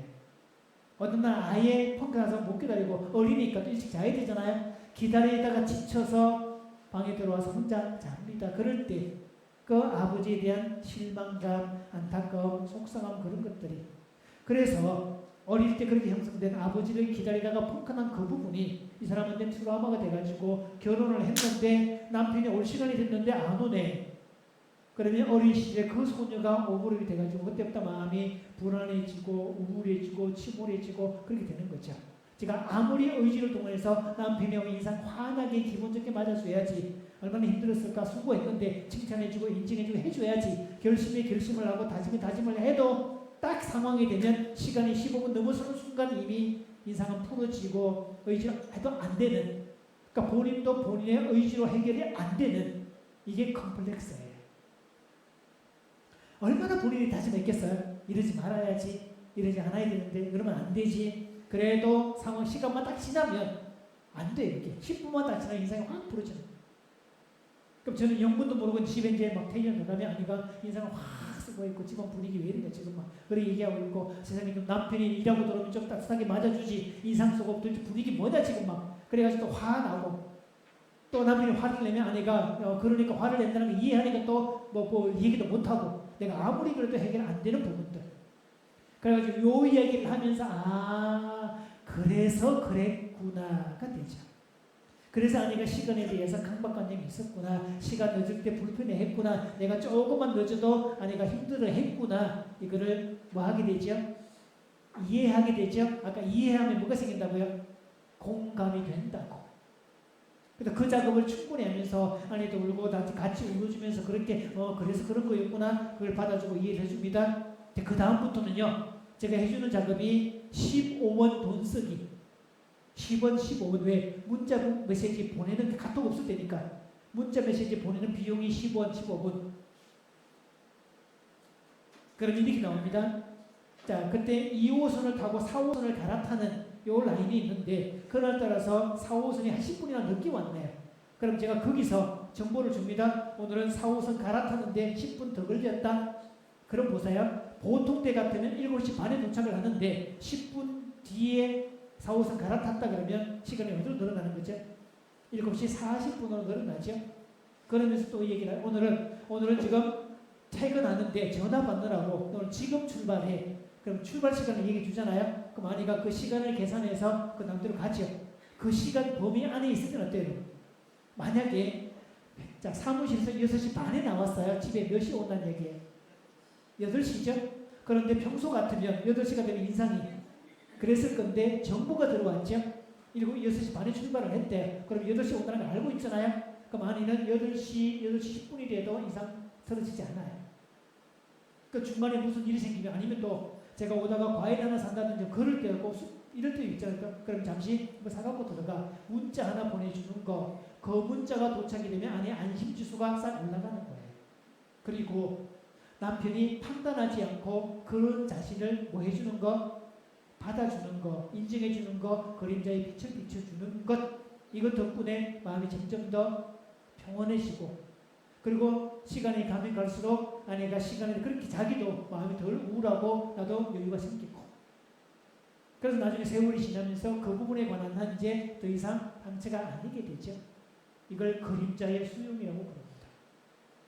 그래서 부부란 만날 때 페르소나 가지고 만나지만 살면서 그림자까지. 그래서 우리가 결혼을 했다는 말은 따라해볼까요? 장점과 약점을 다 받아들인다. 그 의미가 있어요. 우리가 낮과 밤이 모여서 하루가 되듯이 사람은 이렇게 되죠. 이렇게 손 들어보세요, 여러분. 사람은요 5개의 장점과 4개의 단점이 있대요. 그래도 뭐가 많아요? 장점이 하나 더 많지. 그래서 살 수 있는 거지. 그럼 여기도 5개의 장점과 4개의 단점이 있죠. 그러면 장점과 장점이 만나면 이게 연예인들의 결혼입니다. 인물도 좋아, 연기도 잘해, 돈도 많아, 뭐 집안도 빵빵해, 학력도 뛰어나, 머리도 좋아, 전부 다 좋은 점. 그래서 연예인들이 이혼하는 경우가 일반인보다 많죠. 왜 이렇게 만났습니까? 그런데 이 사람의 장점이 이 사람의 단점을 보완해 주고요. 이 사람의 장점이 이 사람의 단점을 보완해 주면 어떻게 되죠? 결속되죠. 이렇게. 외부에서 충격이 생겨도 풀어지지 않습니다. 그림자의 수용이라고 그래요. 그래서 하나님은 그림자를 수용하라는 이야기는 나 배우자는 네가 힐러니까, 네가 치유자니까, 네가 만든 사람이니까 그렇게 보내준 거지. 나를 치유자로 파송하신 겁니다. 저도 한 가지가 있죠. 저는 여자분들 목소리 큰 걸 무지하게 싫어합니다. 반사죠. 그래서 집에서 아내가 아이를 혼내잖아요. 애들 뭔가 실수했거나 그럴 때 혼내고 있으면 아내가 돌아서면 이상합니다. 남편이 화가 나 있어요. 아니 분명히 애들 혼냈는데 왜 당신이 성질내냐고, 내가 당신한테 뭐라고 한 얘기도 없는데 왜 본인이 성질내냐고. 근데 성질내는 것도요 과도하게 성질내거든요. 콤플렉스 건드리면 발끈하고 올라오거든요. 그러니까 아내가 이상한 거예요. 애들 혼냈는데 왜 본인이 성질내고 있냐고. 그래서 그러지 말라고 얘기합니다. 애들 혼내는 거야. 당신한테 한 거 아니야. 이 얘기를 해도 나도 알아, 이성적으로. 그런데 그런 상황이 딱 맞닥뜨려지면 이미 화가 나요. 심지어는 길 가다가 막 여자분들이 막 악다구니 쓰고 막 싸우잖아요. 그러면 화가 나요. 성질나요. 그래서 어린 시절로 거슬러 올라가면 어떤 큰 목소리 가진 여자, 악다구니 쓰는 여자, 이런 여자에 대한 반사적 반감이 있거든요. 저는 아들만 4명인 집의 막내입니다. 저희 집은요 여자가 귀한 집안이에요. 어머니 때로 아들만 있고, 저는 그래서 고모도 없고 이모도 없고, 딸이 귀한 집안 있잖아요. 그래서 우리 아버지 형제도 아들만 3명, 저희 형제도 아들만 4명. 그래서 우리 할머니가 자기도 아들 3명만 낳고 그랬더니 딸도 없는 그런 비운 아니고, 그래서 손주 중에 손녀를 좀 구해보자 라고 저희 아버지하고 어머니에게 특별 주문을 넣었어요. 딸 좀 만들어 말해. 그러는데 생산부장하고 공장장이 사기를 쳤어요. 그 사기극의 주인공이 접니다. 제가 엄마 뱃속에 있을 때 사람들이 와서 가장 많이 하는 말이 뭐였을까요, 여러분? 아이고 얘가 딸이어야 될 텐데, 그렇죠? 너는 남자여서는 안 돼. 정체성에 관한 그런 물음들이죠, 이렇게. 어릴 때 사람들이 친척들이 올라오면요, 아이고 너무 새끼야, 네가 딸이어서 얼마나 좋겠냐, 그런 얘기 저한테 해요. 참 못됐죠, 그죠? 그걸 누가 결정하냐고, 그거를. 하나님이 결정하는 거지. 누가 되고 싶어 됐냐고. 이렇게. 맨날 그런 얘기하면 듣기부터 싫었거든, 이럴 때마다. 그런 이야기를. 자, 그런 상황. 어릴 때 그런 건데, 옛날에는 산부인과 안 갔거든요. 산파들이 왔지. 그래서 아침 8시에 태어났다 그러는데, 그때 형이 초등학교 1학년짜리라서 학교 가려고 아침밥 먹고 있는데 응애 하고 소리가 나니까, 야, 너 큰애 갔어요? 뭐 났는지 보고 와래. 그래가지고 작은 방에다 파송시켜 보내왔는데, 보고를 듣자마자 할머니가 밥상을 뒤집어 엎고 안방문을 박차고 나와서 마당에 퍼질러 앉아가지고 그 작은 방을 향해서 막 꼬리꼬리 소리 지르는데요. 저 지랄 같은 게 나도 꼭 지랄 같은 걸 낳는다고, 어떻게 내지라도 그런 걸 내지르냐고 막 그렇게 악다구니를 포부하면서 욕을 막 하고 난리가 난 거예요. 동네 사람들 다 모였대요. 소리가 크니까. 저는 태어나자마자 지랄 같은 게 됐습니다. 저는 태어난 게 아니고 내질러진 인간입니다. 이거를요 심리학에서는 unwanted baby 또는 rejected child, 환영받지 못한 출생이라는 거예요. 아니 한국이라는 나라에서 고추 달고 나왔다고 환대받지 못한 사람은 저밖에 없을 거예요 아마. 그러니 할머니가 막 나중에 혼절할 때까지 얼마나 악다구려서 그랬던데 막.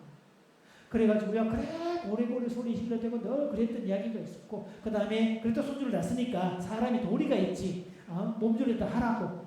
그래서 이제 추석 그것도 3일 전, 명절 3일 전이라서 저는 생일도 찾아본 적이 없어요. 할머니 때는. 할머니 살아계실 때는.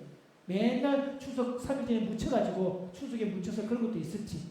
오죽하면 할머니 돌아가시고 난 다음에 그 다음 생일에 어머니가 하시는 말씀이, 아이고 우리는 생일상 좀 한번 제대로 한번 차려보자, 그렇게 말했던 적도 기억이 나요. 환대받지 못한 출생 개념이었죠.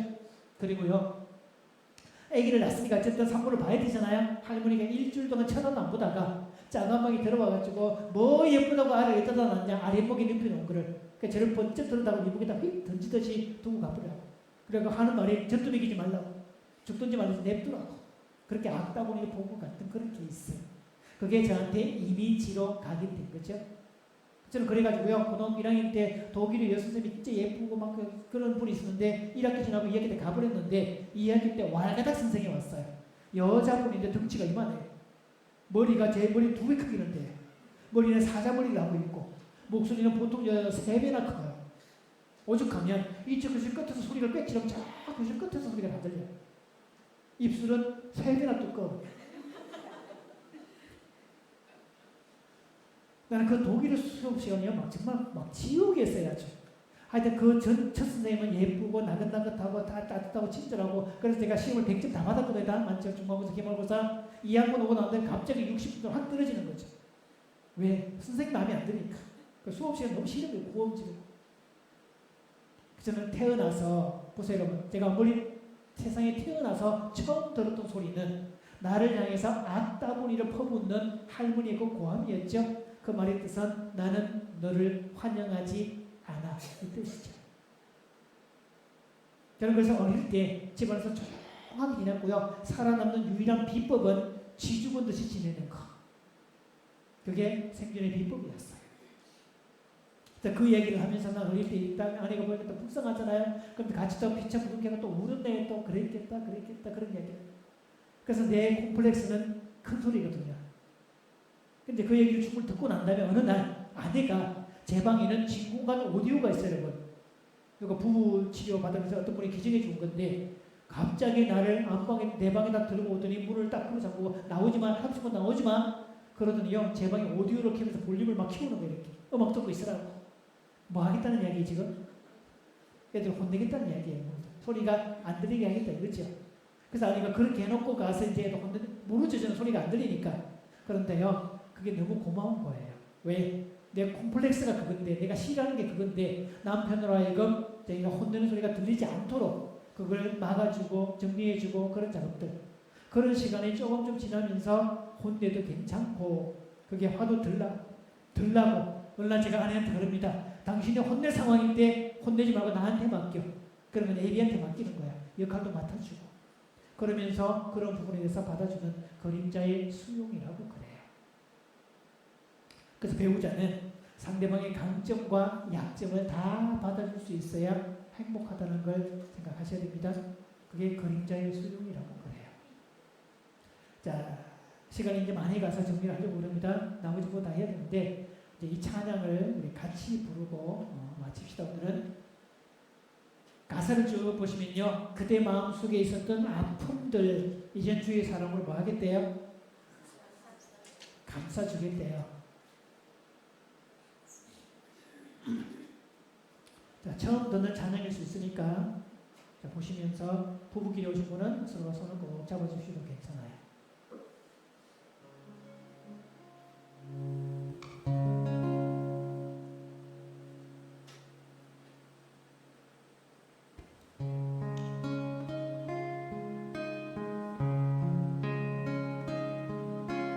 그대 마음속에 있었던 아픔들 이제 주의 사랑으로 감싸줄게요. 그대 내 앞에서 흘렸던 눈물들 이제 주의 사랑으로 닦아줄게요. 사랑 그 누구도 알 수 없는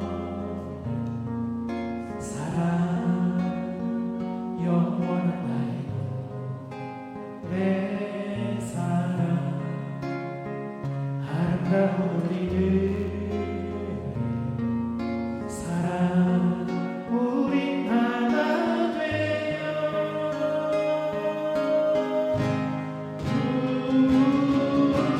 그대 나의 손을 잡아요. 내가 눈물 닦아줄 테니 영원토록 그대와 함께